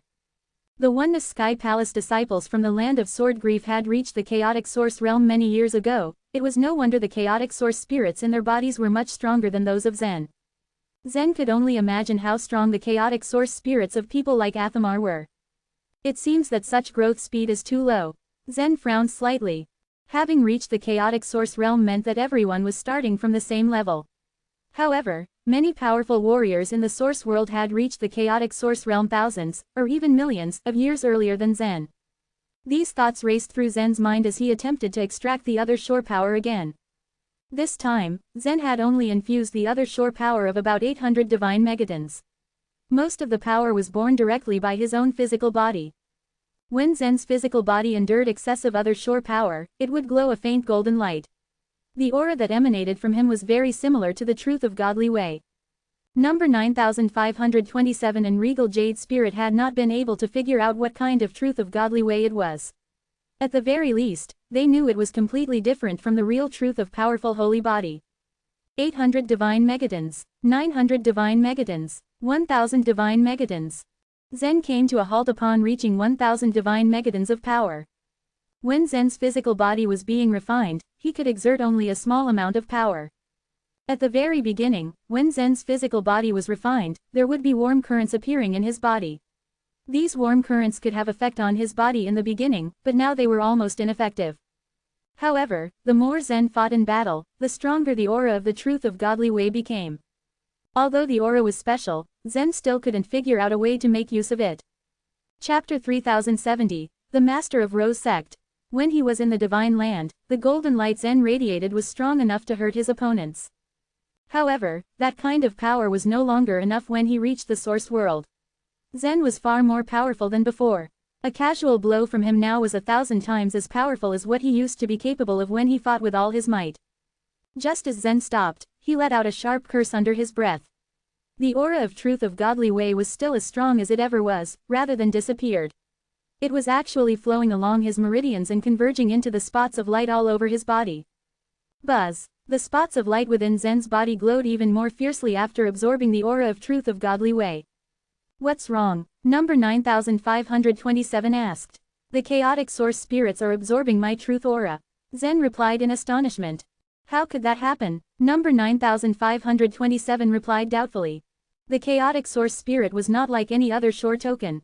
In fact, it was an exception, just like the giant eye in the chaotic source world, though no one had yet figured out exactly how that worked. But one thing was certain. The chaotic source spirit could not be born as another shore token. That meant that there was no way to communicate with it through the truth of godly way. Zen's sudden findings confused No. 9527. It had never encountered a situation like this before.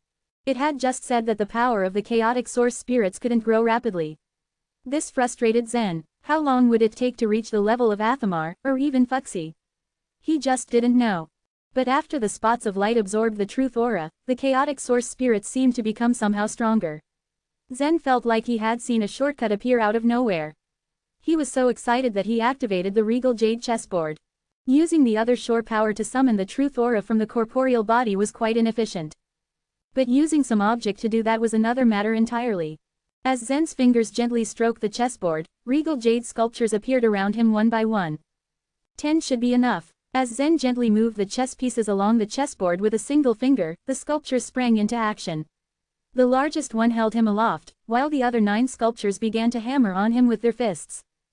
Bang, bang, bang, bang, bang. Thanks to the violent blows he received from the regal jade sculptures, a golden light surrounded his body. The light increased in size and intensity, and eventually engulfed the regal jade sculptures. But because the sculptures were quite tough, the golden light couldn't hurt them too much. The attacks caused muffled sounds to circle in the air over the palace. The sounds shook the Pear Hill guards out of their reverie. "Aren't we going to find out what that is?" a guard asked his chief in confusion. The chief guard was speechless. He had no idea what Zen was doing in the palace alone, but he finally managed to hold it back. "No, he's an honored guest, a distinguished guest." The regal jade sculptures were still attacking Zen. Their blows became more powerful, and the golden light responded in kind. It simply got brighter. Before he had fused with the chaotic source spirits, the golden light would dissipate, but now it converged at the spots of light. The 200 such spots in his body kept devouring the golden light like hungry beasts. This lasted for an entire night. Zen didn't use the shade stone, nor did he activate the chaotic source spirits. He just let the regal jade sculptures rain blows on him all night. At dawn, the sounds of hammering in the palace finally stopped. Although the first 10 sculptures didn't have much power, it was still not easy to withstand thousands of punches without any means of defense. Zen looked exhausted, but his eyes had that telltale glint of excitement. The chaotic source spirits have become far more powerful after absorbing this truth of godly way.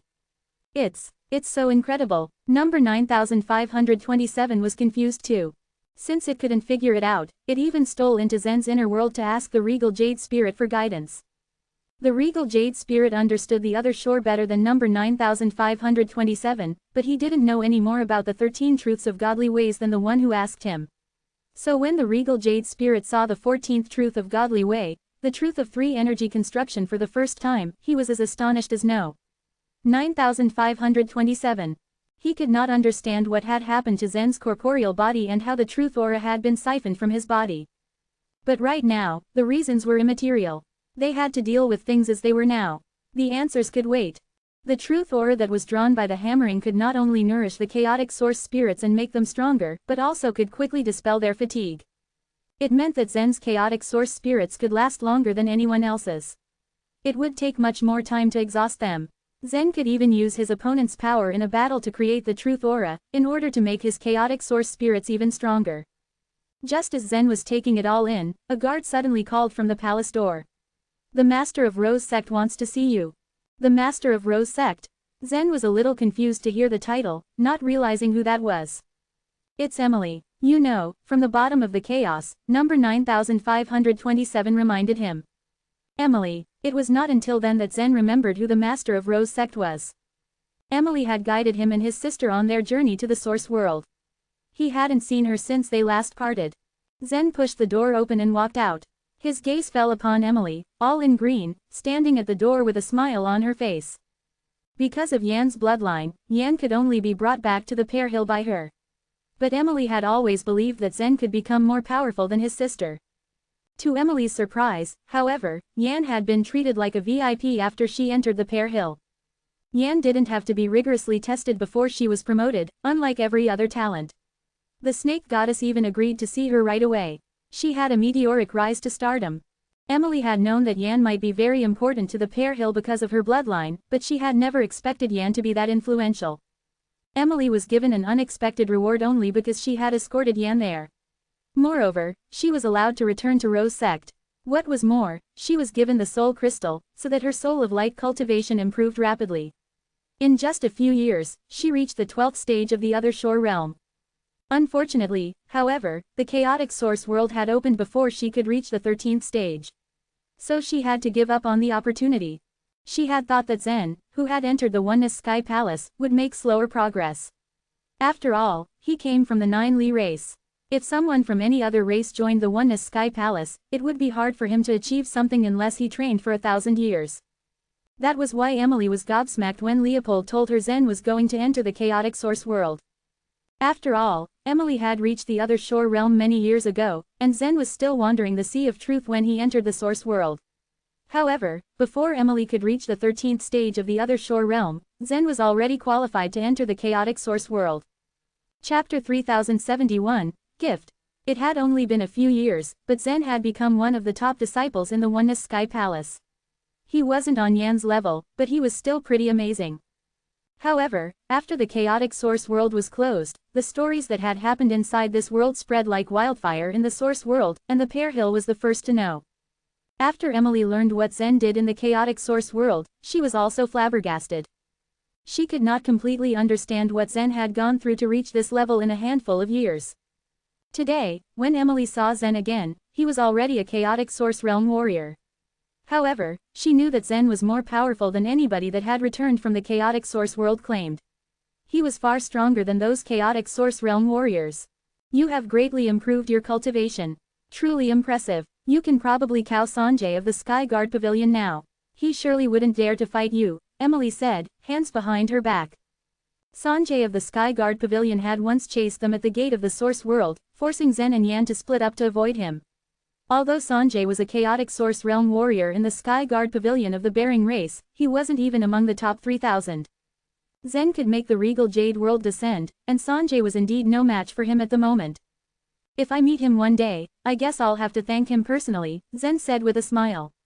He had accidentally joined the Sword Light Palace before, and ended up becoming a disciple of the Oneness Sky Palace. I'd buy tickets to see that, Emily uttered. With the inheritance of world activated, Zen was still not as powerful as Elizabeth or Athamar, but he would be able to instantly kill many chaotic source realm warriors. His strength was considerable. Zen glanced at Emily, and said, the chaotic source world has been permanently shut down.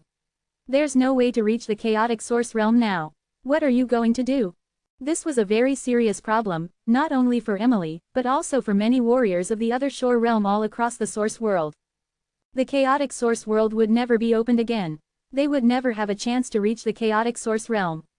If they missed it last time, they would never get another chance, unless the chaotic source spirits appeared in the source world once more and multiplied there. Emily's eyes darkened when he asked the question. Not everyone on the other shore could master the various skills as rapidly as Zen. Many people had tried hard on the other shore. Only by training their souls of light little by little could they cross from stage to stage. Emily had been able to reach stage 12 only because she had brought Yan back and obtained several finger-sized chunks of soul crystal. And even then, she was still not qualified to enter the chaotic source world. I have the soul crystal, Zen continued. At least it's enough for you to enter the desire world. If one didn't reach the chaotic source realm, even if they made it to the desire world, it would be difficult for them to fully employ the other shore token's power. Just like in the Middle Ages, they could only choose the descending type of other shore tokens. When he made the offer, Emily immediately paid him rapt attention, her eyes wide. Those who had devoured the soul crystal knew what it could do. It could increase the level of the soul of light, but it was so rare and powerful that few ordinary warriors could own it.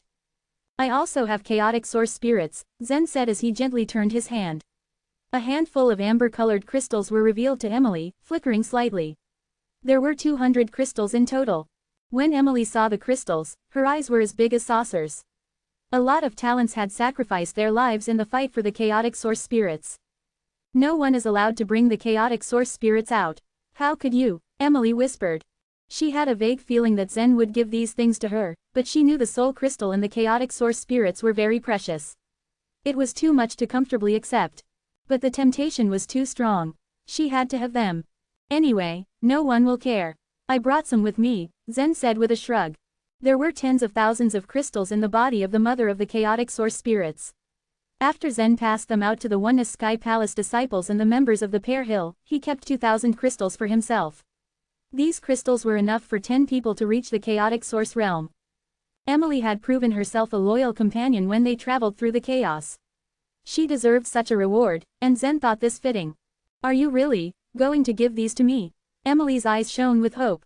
She had heard that Zen had come to Pear Hill, so she came to see him, but she had never expected that he would show her the crystals. I'll place the soul crystal in the care of the Earmouse race on stage 13. You can ask them for it after you reach that stage, Zen said as he handed the crystals of chaotic source spirits to Emily. Emily didn't know what to say at all. Emily was once an invincible master in Zen's eyes, and she had a regal bearing. Perhaps it was because Zen had improved his cultivation base and had surpassed Emily that seeing Emily's uneasy expression, he found her kind of cute. In the end, Emily accepted the crystals of chaotic source spirits, a wonderful gift that she would not refuse. Refining the chaotic source spirits required the array in the chaotic source world. Now that the icy snow province had been retaken by the Pear Hill, it shouldn't be difficult for Emily, the sect leader, to enter. The Pear Hill held a banquet to entertain the disciples from the Oneness Sky Palace, but Eastern Emperor Tai and the mountain leaders of the Oneness Sky Palace weren't there, so the Pear Hill only sent some sect leaders to accompany the members of the Oneness Sky Palace. After exploring the chaotic source world, all the disciples from the Oneness Sky Palace were laid back, especially Hyam and Sally. Such exercise was relaxing to them, and kept them active and happy. After the banquet, a woman showed up. Her body was half human and half snake. She looked at Zen and announced, "Zen of the Oneness Sky Palace, the snake goddess demands to see you." Everyone looked at Zen. Some were in surprise, while some had more complex expressions. To the people of the Pear Hill, the snake goddess was not only a leader but also a spiritual symbol. She was the base of the Pear Hill. There weren't many who had ever seen the snake goddess in person, even in the Pear Hill. Athamar nodded to Zen, and Zen stood and left the table. He followed the woman out of the room. After Zen had departed, the Grand Sect leader held a glass of wine and toasted Athamar. "Yan's arrival has brought honor to our Pear Hill, but I didn't expect her brother, the disciple of the Oneness Sky Palace, to be just as amazing." Athamar smiled and returned the toast. His grin was still there as he sipped from his glass. Initially, Athamar had brought Zen back to the Oneness Sky Palace because Zen was a talent capable of instant enlightenment. But now, Zen was already the spokesperson of a civilization, which was truly beyond what Athamar thought he could do. It had only been a handful of years, so such an achievement was rather spectacular. Maybe the Oneness Sky Palace should be grateful Zen joined them. Chapter 3072, The Snake Goddess. The Pear Hill was intimidatingly high, as though it was touching the sky. However, the moment someone entered it, they would not be able to tell they were inside a hill. The hill itself was huge, so huge that it sloped ever so gently. The people living on the Pear Hill sometimes felt as though they lived on a plain rather than on a hill. The woman of the snake goddess race was leading the way, with Zen at her heel. After passing through 2 transmission arrays on the way, he was suddenly shrouded in a thick mist. The mist blocked the flow of his spiritual sense, so he couldn't see anything in front of him. Cautiously, he followed the woman on the climb all the way up into the clouds. There, he saw a huge jadeite platform floating in the air. Upon stepping onto the platform, the woman saluted to Zen curtly. "Please wait here." Standing on the jadeite platform, Zen could see the whole Pear province before him. Although, it was a bit hazy, with the thick clouds blocking the view. Similar to the Oneness Sky Palace, the Pear Hill had a few mountain leaders who managed several Grand Sect leaders. There were more than 100 sect leaders under the command of the Grand Sect leaders. Emily was the leader of the Rose sect. After around 5 minutes of waiting, Zen sensed a space wave coming from behind him. As he turned to look, Yan popped out from a space channel. "Brother," she cried gleefully, hopping forward to hug Zen. Just then, a beautiful woman emerged from the same space channel. Wearing a purple gown, she looked like royalty. Her eyes revealed a sense of wisdom and experience. The snake goddess had created many miracles in the source world. Her 2 notably important contributions were the grand world cultivation method and the chaotic source spirits. It could be said that she single-handedly nudged the whole world towards progress. Staring at the elegant woman before him, Zen was slightly taken aback. Other than the powerful aura surrounding her, she looked like an ordinary human. She didn't even have the snake tail, a characteristic of the snake goddess race. Zen glanced at his sister dubiously, wondering if this woman in purple was truly the snake goddess. "Brother, this is the snake goddess," Yan introduced pointedly. Thankful that his sister took his hint, Zen clasped his hands and bowed towards the woman. "Snake goddess, greetings." The snake goddess nodded slightly, watching Zen carefully. "I never expected the 2 6-pattern blood-storing seeds would be this successful," she said, her voice sounding as smooth as butter. "I am very pleased with your achievements. I believe that the Lord of Weapons shares the same sentiments." Zen's and Yan's bloodlines didn't come from Lorena. Instead, through the 6-pattern blood-storing seeds, the pure bloodlines had been integrated into their bodies. As a result, Yan had the bloodline of the snake goddess and Zen had Chiyu's. "Snake goddess, thank you. I am flattered," Zen replied calmly. The snake goddess continued. "Back then, the Lord of Weapons didn't listen to my advice and insisted on guarding the Pearl Islet with his clansmen. In the end, things didn't turn out well for him. It only proved he made the wrong decision. Her eyes narrowed. If he had been willing to bring his subordinates to Pear Province, he and the other members of Nine Li race would have survived. The Pear Hill had a close relationship with the human race, especially with the Nine Li race. Back when the Bering race had started the war, if the Nine Li race had chosen to retreat, they never would have ended up like that. Yet, Chiyu and his 9 brothers were extremely unyielding. Since the Bering race had dared cross the Nine Li race, they were determined to punish them, and they had the ability to do so. However, after the Divine Farmer race joined the Bering race, the Nine Li race couldn't stand a chance of winning anymore. Zen had heard about these past events before through several channels. By now, he had already known the whole story. Maintaining his calm expression, he nodded slightly. He wasn't here to chit-chat. Zen wanted to know why the snake goddess summoned him. As the snake goddess spoke, her eyes looked Zen up and down. Suddenly, her beautiful eyes showed a trace of confusion. Reaching out her hand, she said, "Come over here." Zen didn't understand what was going on, but reluctantly obeyed. The snake goddess gently touched Zen's arm. With a light tap of her fingers, a vast amount of force had been injected into Zen's arm. The force reached 1500 divine megatons. If it weren't for the support of the chaotic source spirits, Zen's arm would have been damaged from the sudden power. However, as the other shore power spread from his arm, all the spots of light within Zen's body suddenly pulsated excitedly, as though they were preparing to fight this new infection. Simultaneously, wisps of golden light shot forth from Zen's body, aiming directly at the snake goddess. The snake goddess was puzzled. The power of the golden light was very weak. With a flick of her hand, some wisps of golden light dissipated instantly and more of them dived into Zen's body. You just integrated the chaotic source spirits into your body yesterday. How are they stronger than Yan's? Her brows knitted. And what is the golden light just now? Its aura is similar to the truth of powerful holy body, but not exactly the same. The snake goddess was very perceptive. If it were anyone else, they probably would not have been able to tell the difference between them. As for that strange truth aura that shot out from his body, this wasn't the first time it had appeared. Zen had only chosen to ignore it because it was so weak in combat. Well, Zen hesitated. It wasn't because he was distrustful of the snake goddess, but rather he didn't want to discuss things he didn't fully understand yet. I don't know where the golden light comes from. As long as power is injected into my body, or I'm hit in battle, it will pop out. Frowning slightly, the snake goddess seemed to be lost in thought. Just like Fuxi's strength, the snake goddess's wisdom was universally known. However, despite her intelligence, it was difficult for her to figure out the truth of godly way on Zen's body. There are countless strange and confusing things about the chaos, but most of them are related to the other shore. The truth of godly way is used for one to enter the other shore, she said carefully.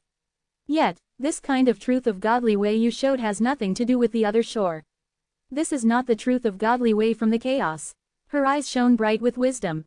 I heard from Fuxi that you have used another kind of truth of godly way in the chaotic source world. It seemed that it was not included in the 13 truths of godly ways. It confused me. She paused, as though deep in thought. Zen, could you show me that truth of godly way? Zen's truth of 3 energy construction had been used in public before. The others might not notice, but Fuxi noticed it immediately. Thus, the snake goddess wanted Zen to help her understand the situation. Zen stood motionless for a moment. After a while, he said, "Snake goddess, since you asked, I will accept your request.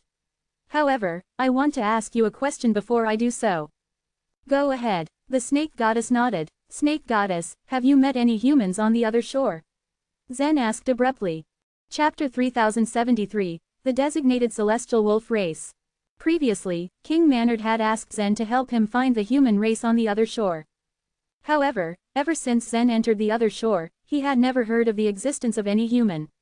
Even the regal jade spirit, who had been in the upper stages of the other shore before, had not known the existence of any human there. According to King Manard, humans were not born in this round of chaos by chance. Instead, it was an inevitable phenomenon. It was the reason why he was very affirmative that Zen should be able to find them somewhere on the other shore. The human civilization was many years older than the regal jade civilization, and anything could have happened in such a long period. If Zen really wanted to find an answer, he could only seek it from the supreme human warriors. He originally wanted to return to the Oneness Sky Palace to see Eastern Emperor Tai. But now that he had seen the snake goddess, he thought that he could bring up this matter to her. The moment Zen raised the question, the face of the snake goddess suddenly looked serious. Her smiling face turned quite pale and it was evident that she felt somewhat uncomfortable. "Why are you asking this question?" the snake goddess asked as she stared directly into Zen's eyes.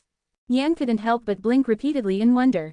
She had stayed with the snake goddess for quite a long time, and this was the first instance that she had seen her exhibit a mood swing.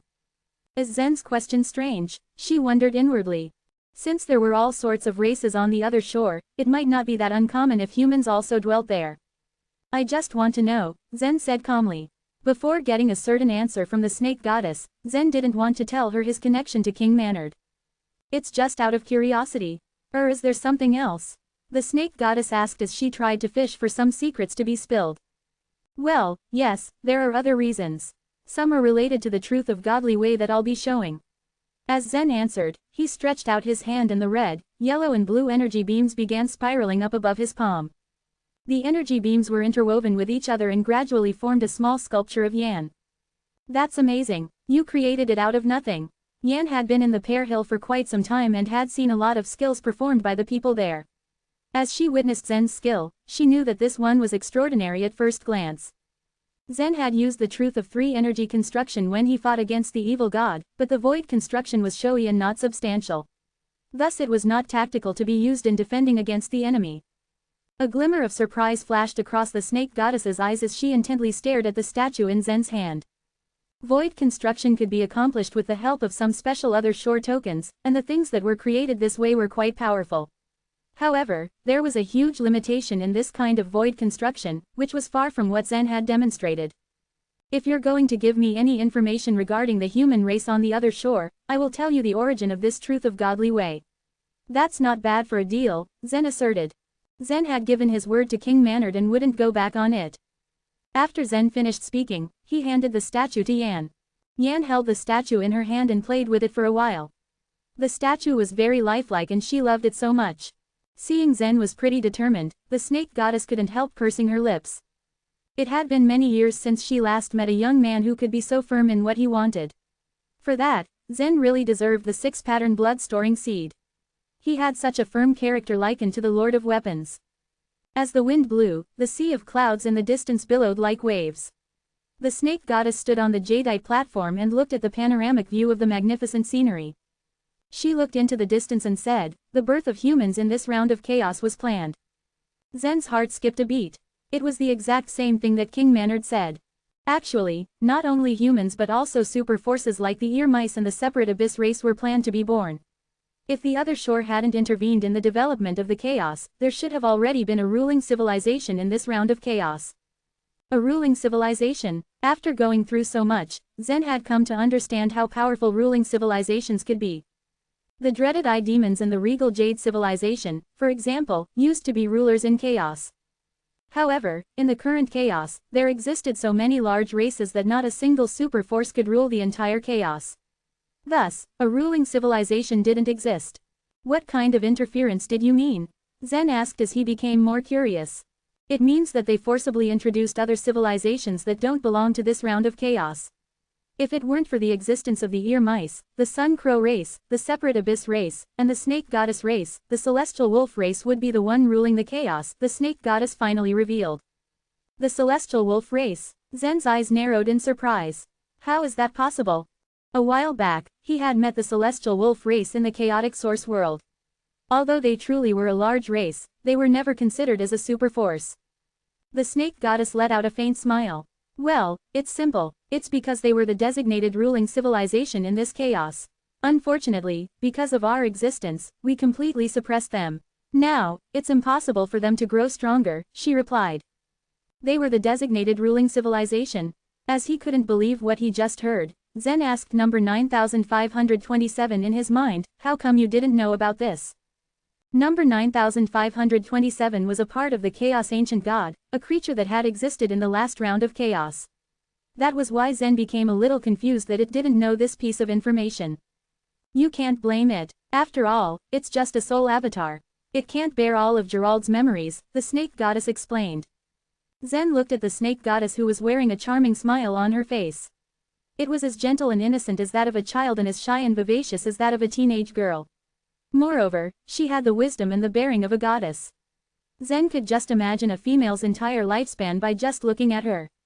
You are snooping on my soul," Zen uttered the words with an embarrassed expression. Both the snake goddess and King Manard didn't like it when there were people stealthily eavesdropping on them. King Manard even forced number 9527 and the regal jade spirit out back then. "No, I am not. I just felt your consciousness fluctuation and read it," said the snake goddess softly. The snake goddess can read one's spiritual sense and messages conveyed through life vitality, Yan reminded her brother. The snake goddess could even read one's memories if she wanted to, but she wouldn't do that to Zen. In the ancient times of this chaos, there was only one human force. Furthermore, the birth of this very human force was indeed related to me and my brother. The snake goddess's eyes began to glow, as if she had returned to the memories of those savage days. Back then, the chaos was newly created and people didn't know much about the primitive land. And the brother that she was referring to was Fuxi. Chapter 3074, The Past. The thick clouds swirled and trembled even more violently when the snake goddess pointed her finger towards the void. Then, she spoke in an oddly mysterious voice, "I can show you the first scene of this round of chaos." As soon as she was finished, drops of sweet rain fell down. Ticking, ticking, ticking. In turn, Yan reached out to catch the raindrops, only to find that they were just illusions. Meanwhile, the clouds in the distance disappeared and were replaced by a brown ocean. The current source world had expanded to an extremely large size. However, during the beginning of the chaos, the source world was born as a primitive land, much like an inner world. The entire source world was drowned in the sea, and over the endless years, the seeds of life gradually sprouted. The most primitive creatures were born. That particular scene was quite similar to what happened with Zen's inner world when it was first created. Just then, 6 light cocoons floated in the vast sky. The light cocoons were translucent, and the shapes of the creatures inside them could be seen easily through their diaphanous structure. "Are they Chaos ancient gods?" Zen asked as he raised his head. The snake goddess nodded. Indeed, they were the only living creatures in the last round of chaos. They had passed through the chaos, empty and lonely stage and observed the way's blending energy. Each of them had learned their own truths. "I see my master. He is the second on the left," number 9527 exclaimed. Zen looked at the light cocoon it mentioned. Inside the second light cocoon on the left was a shadow shaped like a scorpion. Zen had never seen Gerald's appearance before. Gerald's body was buried below the ground, and Zen couldn't see that. He only knew that Gerald was very large in size, and a piece of his rib was as big as a towering mountain. He didn't expect that Gerald was a scorpion with a large body. On the other hand, the figures who were in the other light cocoons were different. Their features couldn't be recognized simply from their shapes. Splash! The rain in the illusion became heavier and heavier, accompanied by the loud thunder. Tens of millions of years, and even billions of years passed. It was said that time could easily bring a great change to the world, but how could the sea in the primitive land change greatly so effortlessly? After countless years, some creatures finally appeared in the sea. Then, the smallest plankton slowly developed and the fish appeared. Whoosh! Zen looked curious and bewildered when he saw the fish that swam in the sea. He said, "How did these fish grow like this?" Although there were many sorts of strange fish, those specific fish in this sea looked especially odd. The fish's brain was surprisingly large and was out of proportion to their body. "You'll know when you keep on seeing the development," the snake goddess responded. The fish passed by, and time sped up by 1,000,000 times in this illusion. The sea level quickly went down, and the first patch of land appeared. Eventually, some fish got washed ashore. Only then did Zen understand why those fish looked so strange. Their huge heads continuously shrank and their bodies began to elongate. They retained the fangs in their mouths, and they became the wolves. He was suddenly enlightened as he thought of what the snake goddess had said earlier. He asked, did they belong to the celestial wolf race? The snake goddess nodded and explained, the celestial wolf race was the designated one, and they were the first creatures to be born. According to the past rules, all the other creatures in this primitive land were nothing more than food for the celestial wolf race. It was true that the designated race had been at the top of the food chain from the very beginning. As long as they were given enough time, they would become a ruling force sooner or later. On the contrary, the creatures that were born in this round of chaos could only serve as the vassals of the celestial wolf race. This fate was determined from the reopening of the chaos. Since the celestial wolf race had such a great advantage, how did they end up like today? Asked Zen. In present times, the celestial wolf race was considered as an insignificant race. Even the Oneness Sky Palace could destroy them easily, let alone the separate Abyss race, the Bearing race, or the other super forces. Because they were in conflict with each other, the snake goddess calmly answered. They, who are they? Zen asked curiously. The snake goddess shook her head. We don't know. Maybe, they, refers to the instant civilization, or maybe not. I've been suspicious about things that haven't been proven to exist, she said and sighed. The instant civilization was widely recognized as the first civilization, which was the beginning of the chaos. It was difficult to understand and imagine. Yet, nobody had ever seen or known about this civilization. For such a kind of civilization, the snake goddess usually thought that it didn't exist. I only know that they designated the celestial wolf race, but there have been conflicts within them, and they must be very disappointed in the finale way. After many rounds of civilizations and finale ways, we are now in the 1447th civilization and the 1447th chaos. Since they have wasted too much time, some of them got impatient and opened another passageway, said the snake goddess as she looked at the continent. The continent was lush and filled with all kinds of creatures, but most of them belonged to the celestial wolf race which grew prosperous according to the original plan. Suddenly, different colored light dots, such as black, white, red, and so on, filled the sky. They are the seeds of life. It's the races hiding on the other shore that scattered them everywhere through that passageway, said the snake goddess. The races on the other shore had always been interfering in the development of chaos, but their interference was limited. The intervention that could have happened at the greatest extent might be the civilization artifacts. It was different this time, however. At that point, they threw the members of their races into the real world. Then, seeds of life fell onto the ground, took root, and sprouted. There were separate Abyss race, Moon Spirit race, Earmouse race, Sun Crow race, Cracked Earth race who were covered with poison and so on. There has never been a chaos which contains so many races, the snake goddess commented. Zen simply nodded in response. These races had had a brilliant history and had been a ruling civilization in the past. Overall, they almost had the same potentials as each other. But, it wasn't until trillions of years of development that many of the super forces stood up to each other as equals. A small mountain slowly appeared in the illusion, and some white light dots fell upon it. One of the light dots gradually grew bigger and turned into a light cocoon of a few feet high. Afterwards, a naked woman with a snake tail walked out of the light cocoon. The woman with a snake tail looked exactly the same as the snake goddess, but she had no cultivation base at all. She was just an ordinary being. Her memories were blurry, which made her look puzzled. Naturally, both Zen and Yan felt a little embarrassed at the sight of this woman. The snake goddess told them in a calm voice, I am the first member of the snake goddess race to be born in this round of chaos, and Fuxi is the first human being. Chapter 3075, The Enemy. As soon as the snake goddess walked out of the cocoon, another cocoon broke open as well. Fuxi emerged and nimbly walked out of it.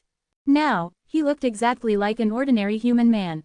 In Zen's eyes, the snake goddess race was not a human race, and they were simply related to the humans. So, why did the snake goddess descend with those white spots? Zen thought that it might be too impolite of him if he asked her about it directly, so he swallowed the words that were on the tip of his tongue. Fuxi and I had many memories after we came to this world.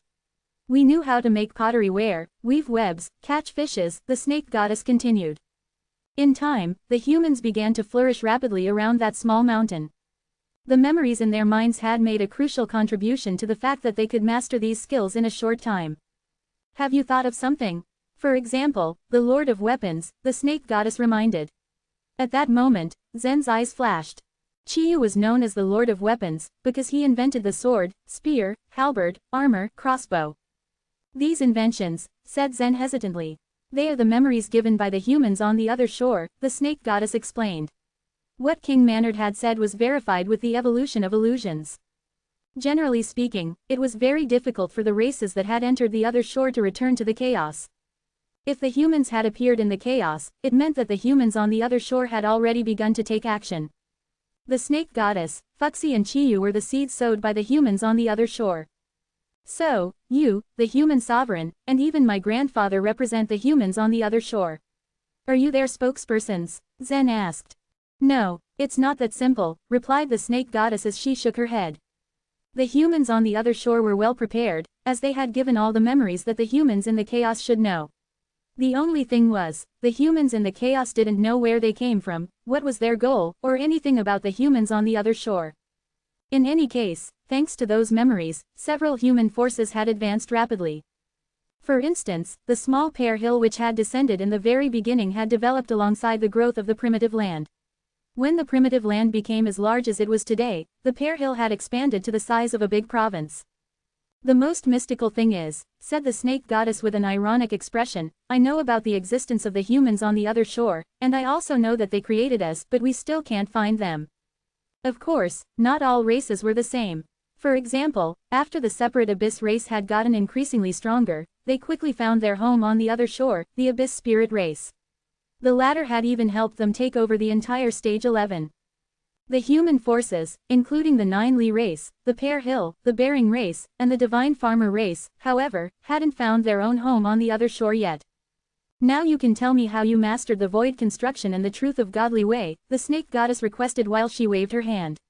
The illusions in front of Zen and Yan immediately collapsed and turned into a thick white mist. Zen nodded and said, Can I ask another question? Please go ahead. Since the Bearing race and the Divine Farmer race also came from the human race on the other shore, why did they choose a different path? He asked. The humans on the other shore had created the Pear Hill, the Bearing race, the Divine Farmer race, the Nine Li race, and the Oneness Sky Palace. Why were there conflicts between them in the end? The answer to his question was rather easy.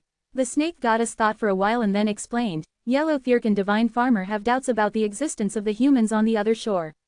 Furthermore, the supreme masters of these two races have each become the spokespersons for other civilizations, and the civilizations that they represent have joined the Blood Assembly on the other shore. You know, the Blood Assembly is a strong force, and they are also our enemy. The Blood Assembly? Zen asked as his eyebrows shot up in curiosity. Back when he had tried to help Elvinia erase the memories of that pig-faced monster called Teague, Teague had mentioned the Blood Assembly before he was finally driven out from Elvinia's body. It seemed that the Blood Assembly on the other shore had pushed those pig-faced monsters to Stage 13. It is a force formed by many races on the other shore, the snake goddess answered. Zen just nodded once more. He now had a rough idea. The intricate and complex forces on the other shore were born in more than 1,000 chaotic eras of the chaos. Unfortunately, Zen still couldn't get any news about the human race on the other shore. They were so mysterious that even the snake goddess and Fuxi were unable to find them. After he had digested the information the snake goddess had given him, he said, This is the truth of 3 energy construction. It's connected with another other shore. Another other shore. There is another other shore. Even though the snake goddess had almost omnipotent wisdom, she was still shocked upon hearing what Zen had said. As far as she knew, such a thing was impossible. Then again, she could sense the fluctuation in Zen's consciousness. Although she didn't read it, she could easily tell that he wasn't lying. Yes, Zen replied with a nod. Are the humans on the other shore hiding in that other shore? At that point, the snake goddess had thought of the humans on the other shore. Zen shook his head. There are only 10 odd people on that other shore. Strictly speaking, they are not creatures of the other shore. In addition, they asked me to help look for the humans from the 77th civilization on our other shore, he explained. But how did you go to that other shore? The snake goddess asked in confusion. Meanwhile, Yan stood by the side and quietly listened to her brother's words, her eyes wide with surprise. Not even the human sovereign could make the snake goddess look like that. Back when I was in the chaotic source world, I had fought against Mount. He exiled me to that space, said Zen. That is Othniel's truth level Thurgy. That space should belong to Othniel. How could it be another other shore? The snake goddess asked again. The information Zen was giving still perplexed her. She had already heard that Mount had exiled Zen. She was originally a little curious as to how Zen had returned, because all things considered, it was impossible for him to return after he was exiled. There is a human in that space who said his name was King Manard. He came from the 77th civilization, and he has been hiding there until now. He has completely controlled that space and transformed it into another other shore. He taught me the truth of 3 energy construction, Zen stated. Upon hearing those words, the snake goddess couldn't keep calm anymore. The 77th civilization had left a lot of traces in the 3 purities stage on the other shore, but no one had ever met any of them. She never thought that Zen would have found a human from the 77th civilization in that way. Even if King Manard can live in that space, how did he find the truth of 3 energy construction? The snake goddess asked. The answer Zen gave shocked her greatly once again. He found it from outside of the chaos, he said. Chapter 3076, The Wrong Goal. Zen's voice was not loud, but what he said came as a shock to the snake goddess. It was too much for her. While Zen could probably fabricate a story about the second other shore, she believed the part about the void construction of the truth of three energy construction. Outside the chaos. What is outside the chaos? The snake goddess stared at Zen intently, like a child hungry for knowledge. Well, Zen hesitated slightly. Can't you tell me? Noticing Zen's hesitation, the snake goddess couldn't help but feel a little disappointed. I can. Zen smiled. King Manard didn't give Zen too many restrictions. His only request was to help him find the humans on the other shore. Moreover, Zen thought it wouldn't hurt to inform the snake goddess. The world outside the chaos is very unique. There, the shapes of all materials are different. It's hard to describe. Zen did his best to describe the scene engraved in his memory. Although the description was not, in his opinion, exactly accurate, the snake goddess still lapped up everything he said. Even Yan, who was standing next to her, listened attentively to her brother's story. By the time Zen finished speaking, the snake goddess seemed to want to say something. However, a voice interrupted her. Since you said that space is another other shore, can one go there with the truth of three energy construction? A burly figure appeared on the jadeite platform. It was Fuxi. Ah, you were eavesdropping, Yan said accusingly. Eavesdropping? What do you mean by that? Fuxi chuckled. I've been here this whole time. It was clear that Fuxi had heard every word that had come out of Zen's mouth just now. He too was curious about that space and the world outside the chaos, so he couldn't help but reveal himself.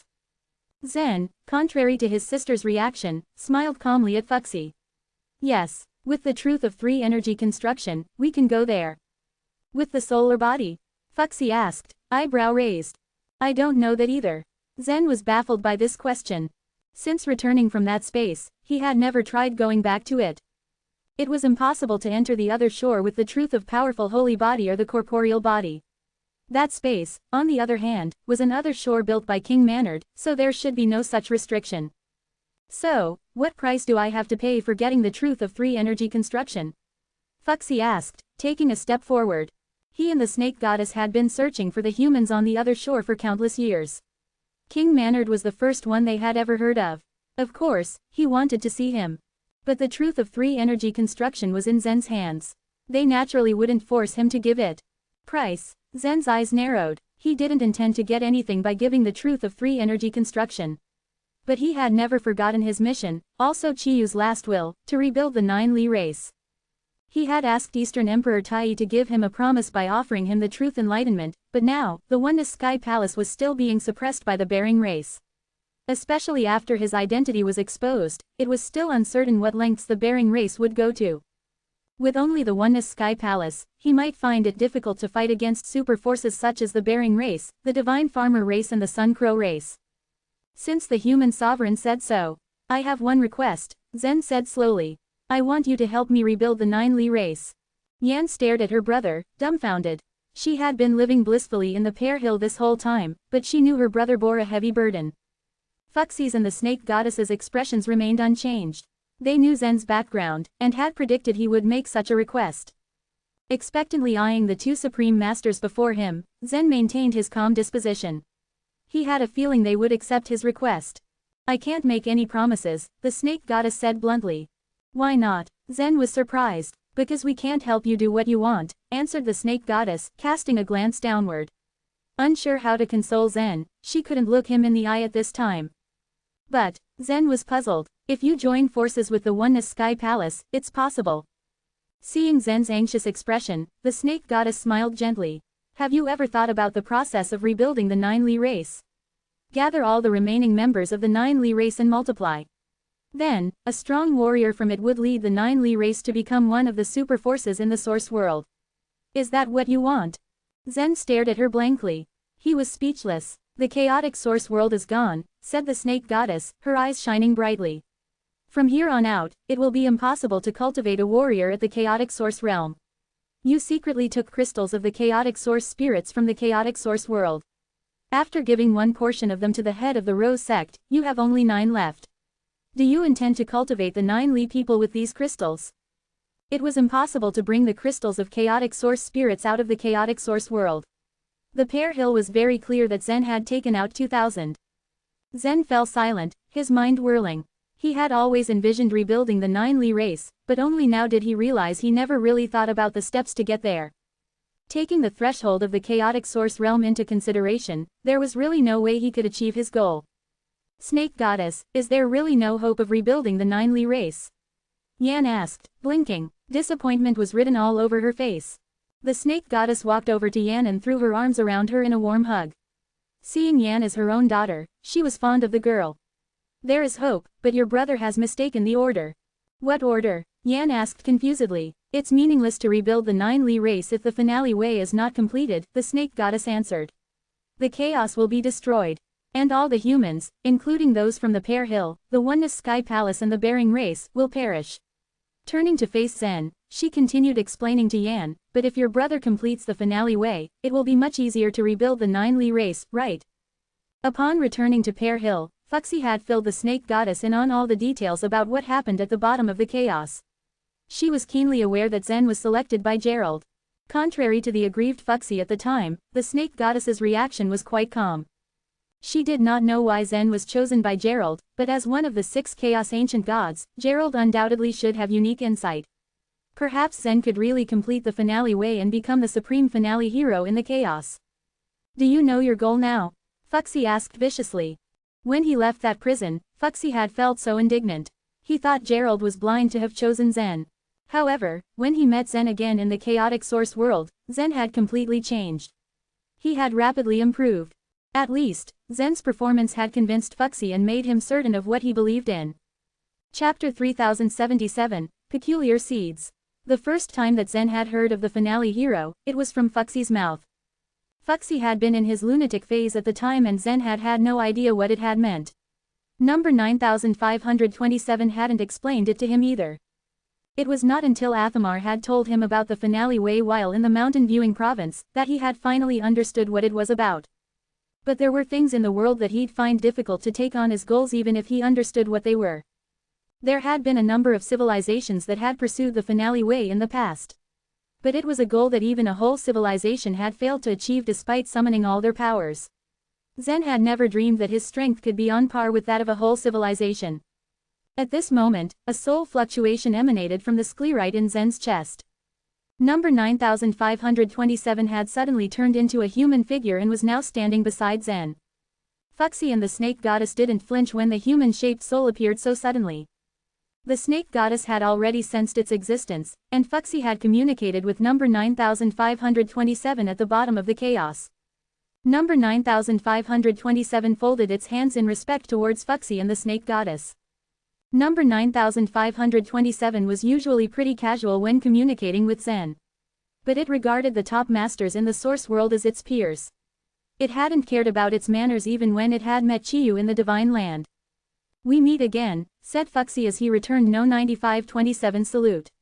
I didn't expect you to still be in this man's body. I will accompany and assist him as he grows in his strength. I won't leave until he becomes strong enough, number 9527 answered. When a soul fragment was separated from the main soul for too long, the connection between it and its master grew more distant with time. In the beginning, number 9527 had only assisted Zen when it thought it was necessary. But as they began to communicate more deeply with each other, number 9527 gradually formed its own self-consciousness and began to have its own characters. It began to care more about Zen. It looks like you've done a good job of assisting him, Fuxi said, voice dripping with jealousy. He had attributed Zen's rapid progress in cultivation to no 9527's assistance. My help didn't really matter. Zen was able to achieve all of this with his own efforts, number 9527 said, shaking its head. I actually wanted to ask for something from you. For Zen. Ask for something? Zen was stunned. The Snake Goddess looked askance at number 9527. What do you want from us? A 6-pattern blood-storing seed, number 9527 replied. Yan's and Zen's eyes narrowed at this. The two of them had been born from the blood sealed within this kind of seeds, but they didn't exactly know what it was. What was number 9527 doing by asking for it? The Snake Goddess's eyes flashed mischievously. She said, the blood-storing tree hasn't bloomed for a long time. Even the last 6-pattern blood-storing fruit has hung on the tree for a long time. The entire Pear Hill has only one 6-pattern blood-storing seed. Why do you think you can ask for it? There was only one 6-pattern blood-storing tree in the entire source world. Because Zen needs it, and he can exchange the truth of 3 energy construction for it, number 9527 said calmly. Zen was confused. Of what use is the 6-pattern blood-storing seed to me? Number 9527 looked at Zen, a faint smile playing on its face. You had previously thought of using the blood upgrading pill of the Origin Mountain to upgrade my master's blood in your body. Rumors in the Oneness Sky Palace have it that the blood upgrading pill has magical power, but it is impossible to upgrade my master's blood using the pill. Can the 6-pattern blood-storing seed upgrade your master's blood? Zen asked. In the whole chaos, only the seeds from this tree can perfectly copy bloodlines. Am I right? Number 9527 said, smiling as it faced Fuxi and the snake goddess. When the Pear Hill had risen, this tree had started to break free from ground and grown on the Pear Hill. The 6-pattern blood-storing seeds that grew on the tree were rare treasures in the source world. A 6-pattern blood-storing seed could pass down a bloodline perfectly. Many powerful masters in the source world had their own bloodlines, but their descendants were often unable to completely inherit their bloodlines. There were a few special elixirs like the blood upgrading pill of the Oneness Sky Palace and the heavenly blood pill of the divine farmer race that could upgrade their bloodlines. But the 6-pattern blood-storing seed remained the most magical of them all. Such seeds could completely pass down the bloodline one carried. Since ancient times, there had been many powerful masters who had come to the Pear Hill to ask for the 6-pattern blood-storing seeds. Even King Yayan of the Ear Mice had brought a huge amount of resources here in exchange for a 6-pattern blood-storing seed. No superpower could reject the wealth that the Ear Mice offered for their resources. But the Pear Hill had refused them. They had never given their treasures to anyone else. The 2 6-pattern blood-storing seeds that had been used on Yan and Zen were exceptions. It was the only time that the seeds had been used on outsiders. A glimmer of hesitation appeared on the snake goddess's face. Excuse me, let me discuss this with Fuxi, she said. With a slight wave of her hand, the two of them disappeared from before Zen and Yan. Number 9527 was stunned. It hadn't expected the snake goddess to be so cautious about its request. It was just a seed that could pass down the bloodline. Once the snake goddess had pulled Fuxi to a space where Zen couldn't hear them, she said, "What do you think, Fuxi?" Fuxi acted like he didn't really care. He had used one before. What's the big deal if we give him another one? But it will be the last 6-pattern blood-storing seed. Do you think there's something important hidden in it? The snake goddess looked hesitant. The Pear Hill cherished the 6-pattern blood-storing seeds so much because there were secrets hidden in them. This 6-pattern blood-storing tree had been born at almost the same time as Fuxi and the snake goddess. It was a tree that the human race had originally planted on the other shore. The 6-pattern blood-storing tree would bloom once every 30 million years. Another 30 million years later, the tree would bear a fruit. And another 30 million years later, the fruit would mature. This fruit would have a 6-pattern blood-storing seed within it. To perfectly pass down bloodlines was just one of the functions of the 6-pattern blood-storing seeds. What made the 6-pattern blood-storing seeds really important were the things that were hidden inside them. The snake goddess had discovered the grand world cultivation method from one of the 6-pattern blood-storing seeds. The crystals produced by the chaotic source spirits after they came to the source world could help the warriors at the other shore realm step into the chaotic source realm. This secret had also been carried by a 6-pattern blood-storing seed. The snake goddess believed that this 6-pattern blood-storing tree was a method the human race on the other shore used to communicate with her. They sealed what they needed her to know into the tree and in this way, passed it to her. This was why the 6-pattern blood-storing seeds were never given to outsiders. At the time, a 6-pattern blood-storing seed that had been placed in Yan's body had copied the bloodline of the snake goddess. And then an energy shaft formed in her body.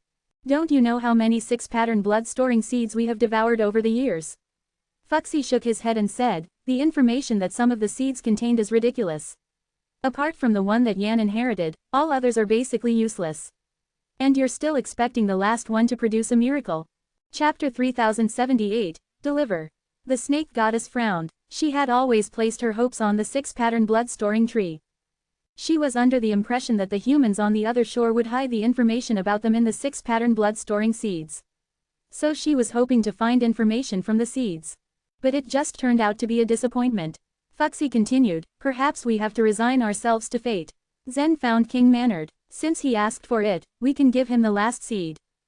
After a moment's silence, the snake goddess nodded and waved her hand.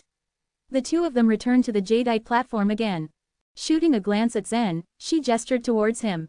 "Follow me." It seemed that she had agreed. With a wave, number 9527 returned to Zen's body.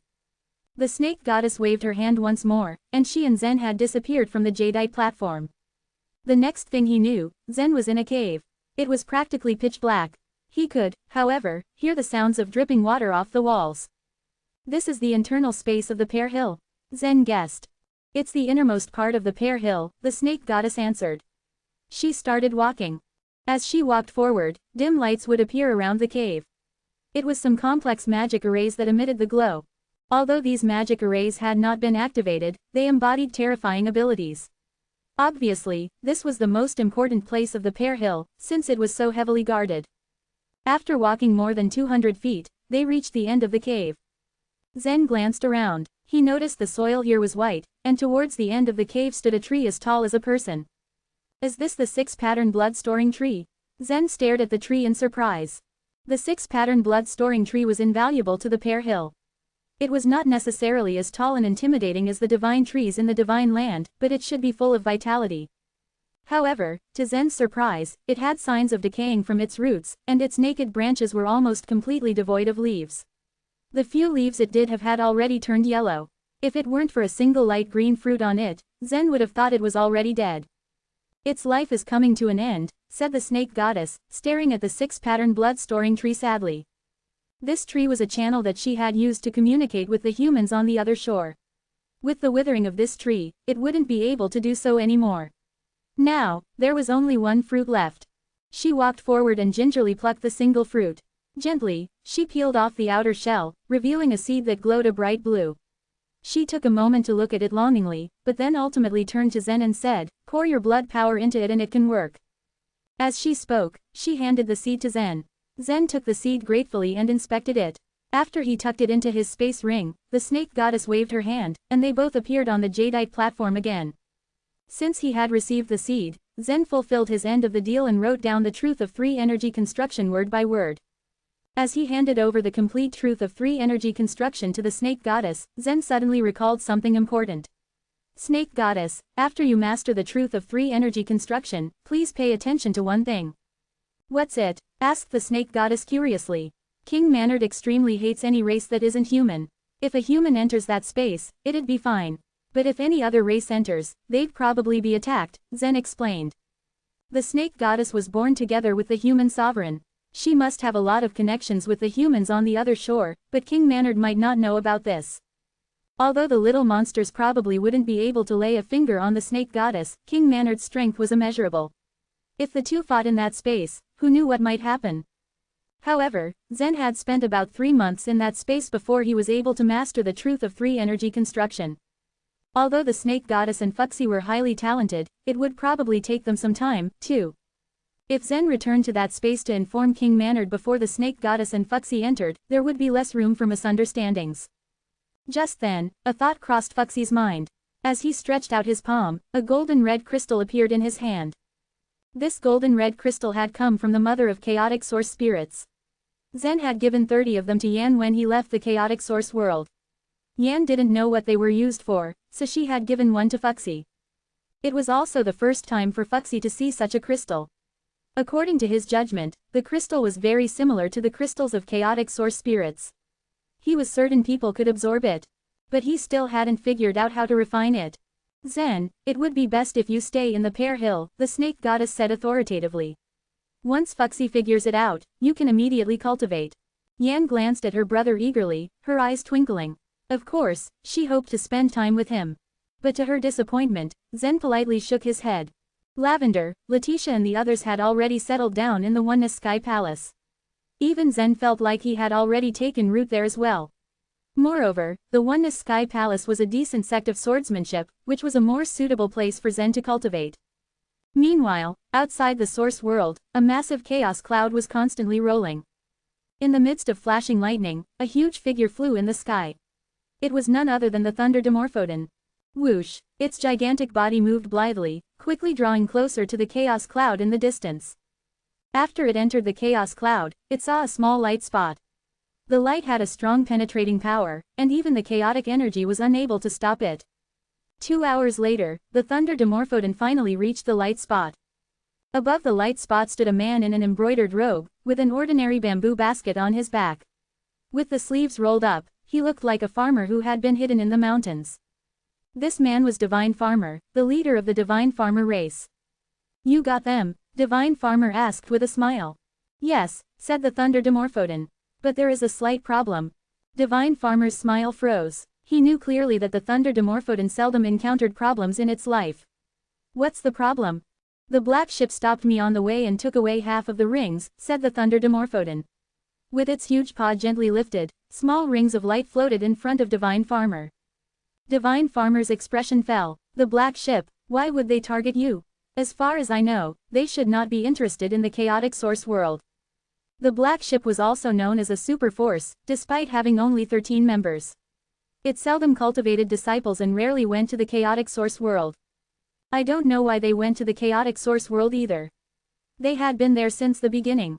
I didn't expect to be intercepted by them after I got rid of Fuxi, said the Thunder Dimorphodon through gritted teeth. It was angry at the mention of the black ship. Chapter 3079, The Moonfire Slave. The Thunder Dimorphodon had very few encounters with the black ship, each mostly well out of the other's way. This was why the black ship's sudden attack had caught the Thunder Dimorphodon off guard. The Divine Farmer heaved a deep sigh. "I see. You are free to go now." "What about my payment?" the Thunder Dimorphodon asked. The Divine Farmer fixed a blank look at the Thunder Dimorphodon. "Of course I shall pay you. But since you only finished half the job, you also only get half the amount we agreed on." "You," the Thunder Dimorphodon growled, its body crackling with lightning. "I'll just use the other half to buy the rest of the rings from the black ship," the Divine Farmer added. There were 12 rings in total, each one an extremely precious treasure. The Divine Farmer just hoped the black ship wouldn't know the use of these rings. He was willing to pay any price they asked to get all the remaining rings back. Shooting the Divine Farmer a dirty look, the Thunder Dimorphodon snorted and then took a step back, curling up its wings. The Divine Farmer took a ring in his hand and studied it carefully. The ring, in addition to its mysterious aura, didn't look special at all. Could it really help a creature on the other shore to descend to the chaos?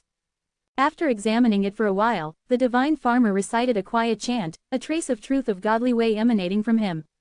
He closed his eyes and entered the other shore with his soul. Buzz. Arriving at the other shore, his soul emerged in a huge red hall. The hall was magnificent and extravagant. A colossal arch stretching tens of thousands of feet stood in the distance.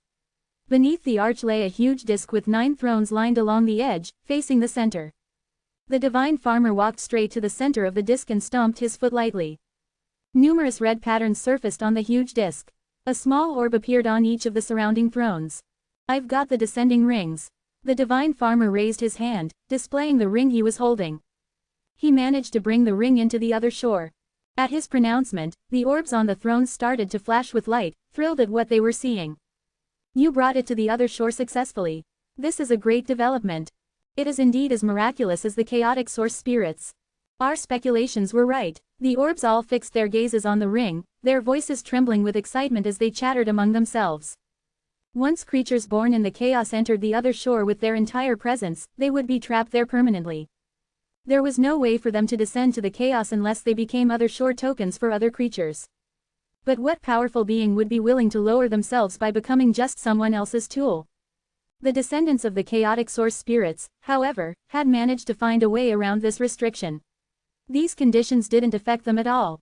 This unusual matter had attracted the attention of the most powerful creatures on the other shore. They realized that perhaps this was the only way for them to return to the chaos. If this ring can really get us back to the chaos, then all the other problems will be solved. Who would be able to fight against our blood assembly? Ha ha, the orb in the middle throne burst into laughter. Moonfire Slave, try it. At the command, a towering figure appeared behind the huge arch. It was a giant made of flames. Dark green flames surrounded his enormous body. A sense of brutal strength emanated from him. With loud strides that shook the entire hall, he walked up to the Divine Farmer and squatted down in front of him. The Divine Farmer tossed the ring at the giant, which dropped gently onto his body. As a smile flashed on the giant's fiery face, he growled and abruptly disappeared from the spot. Did he make it? So he left the other shore, just like that. You, go and have a look. The orbs on the thrones demanded. The divine farmer nodded. He transported himself out of the other shore and back into the chaos. He saw the Moonfire slave floating not far away from him. So this is the chaos. Amazing. The Moonfire slave was the descendant of the ancient element spirit civilization, born on the other shore. Although he had long known that there was a huge world of chaos outside the other shore, this was the first time for him to set foot in it. His ancestors had once ruled over this vast space. Back then, elements had dominion over all. Other creatures of flesh and steel were way too weak compared to the powerful element spirit civilization. Powerful as they were, however, they had failed to complete the finale way, too. Thus, they had no choice but to escape into the other shore. After over 1,000 chaotic eras, a descendant of the element spirit civilization had finally returned to this world again. The sudden appearance of the Moonfire slave startled the Thunder Dimorphodon. Lightning swirled around its body, forming a net to protect itself. It crouched silently with a terrified look in its one eye. The divine farmer observed the Moonfire slave silently. He exuded nothing but calm. He knew the truth was the highest law in the chaos. It was not an easy thing to go against the truth and go back to the chaos. Old fellow, show me the way, take me to the source world to see the lowly races dwelling in our old land. The Moonfire slave ordered. There was nothing but the brown chaotic energy in this chaos cloud. Obviously, this bleak sight wouldn't satisfy the Moonfire slave. Although the divine farmer was the leader of a great race, the giant had no respect for him, regarding him as a nobody compared to the element spirit civilization. There's no need to hurry, replied the divine farmer in a calm voice, ignoring the Moonfire slave's rude tone. No need to hurry. Flames of rage gushed out of the giant's huge body. I'm not asking for your opinion. I am ordering you, he roared impatiently. Ordering me? The divine farmer asked, his lips curling into a faint smile. He had indulged the blood assembly for many years. It had apparently made these other shore creatures more and more arrogant. Maybe you should worry about surviving first, the divine farmer pointed out. Surviving? What do you mean? The Moonfire slave asked, truly confused. He was a fire spirit, the most powerful form of fire creature. He was simply indestructible unless he was killed in a special way. Who could threaten his survival in the chaos? Just then, something unusual happened. The ring on his head flashed with a mysterious light. An invisible force suddenly came crashing down on him. The force was so strong that he could not put up any resistance at all. The Moonfire slave was caught and pushed against the air. It was as if an invisible wall existed in the space, and the mysterious force was now grabbing the giant and smashing him against it. Bang! With a horrible sound, the black rock covering the Moonfire slave's body melted and was reduced to powder. The green flames spurting out from his body left many long green trails on the invisible wall.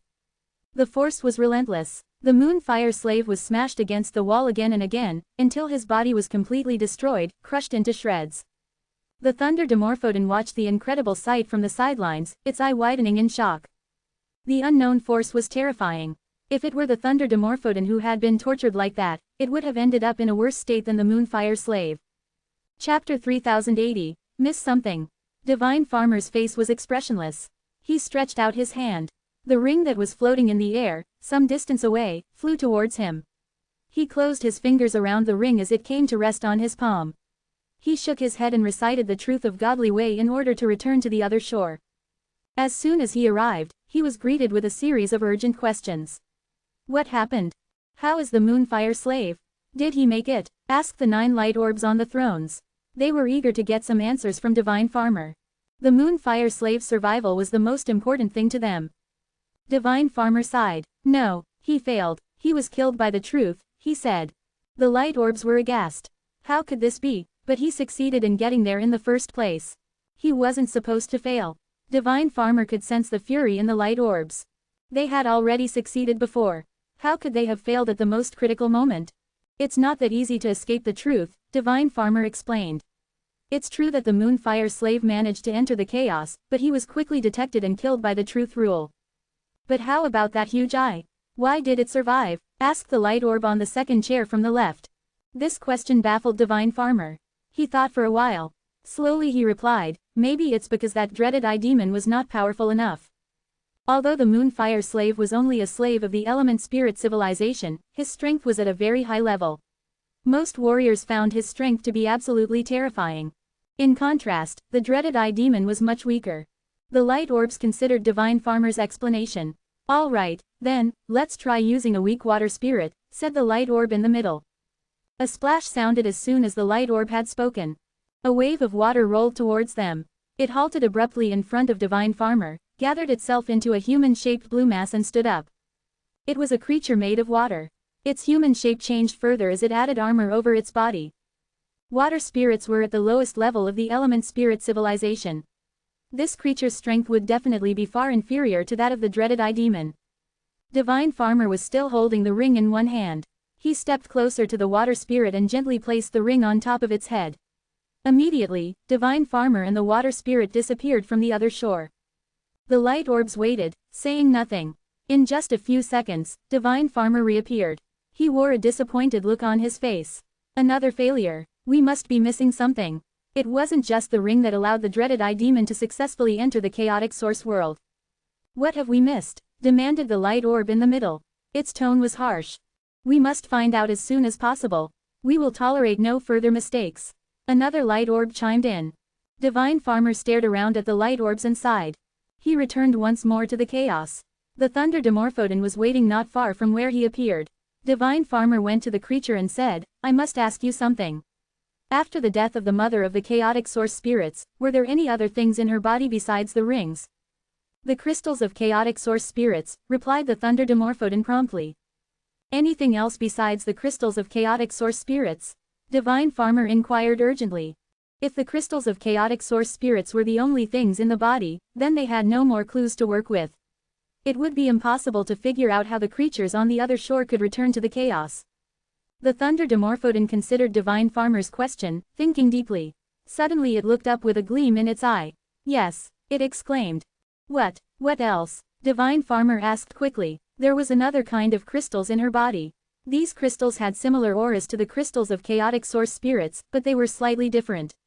A little thicker. They were golden red crystals, said the Thunder Dimorphodon. It was the Thunder Dimorphodon's mission to bring back the descending rings.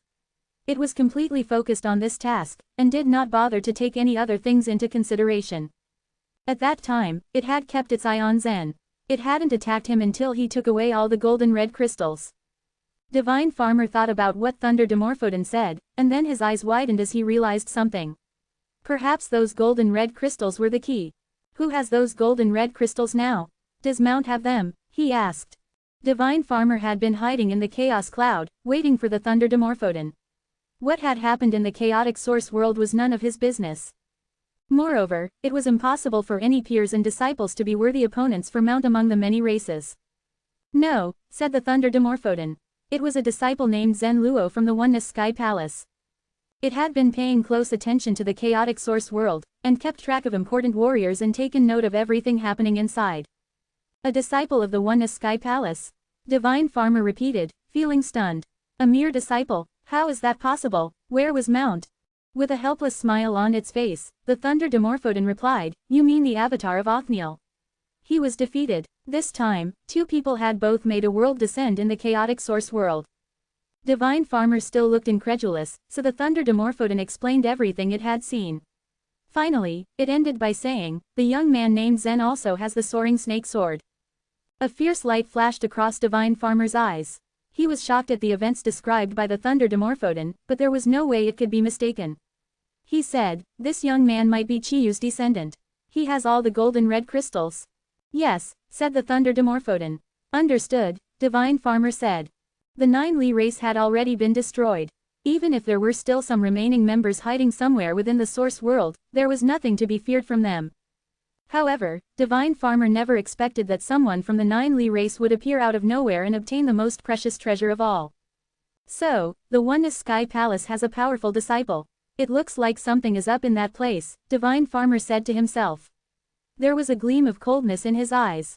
Fuxi had been staying on the jadeite platform for the past few days. He stood silently, and flipped his hand. Instantly, complex runes spread out across the surface of the jadeite platform. These runes bore a strong resemblance to the magic arrays of the chaotic source world. A buzzing sound filled the air. The golden red crystal rose into the air and floated in a circle around him. Refine, he said. The power of the magic array under his feet was over 10 times stronger than that of the magic arrays in the chaotic source world. All the lights dancing along the lines of the magic array gathered on the surface of the golden red crystal. As the minutes passed, the lights dimmed, and then vanished. Fuxi examined the golden red crystal. It was exactly the same as it had been before refining. He was taken aback. "What is this crystal?" he murmured to himself. The power of this magic array was immense. Even something 100 times stronger than a crystal could be melted by this array. However, this golden red crystal had somehow remained intact. At that moment, the snake goddess appeared on the jadeite platform again. She saw him holding the golden red crystal and asked, "Have you refined it yet?" Fuxi studied the golden red crystal intently. This crystal is very strange.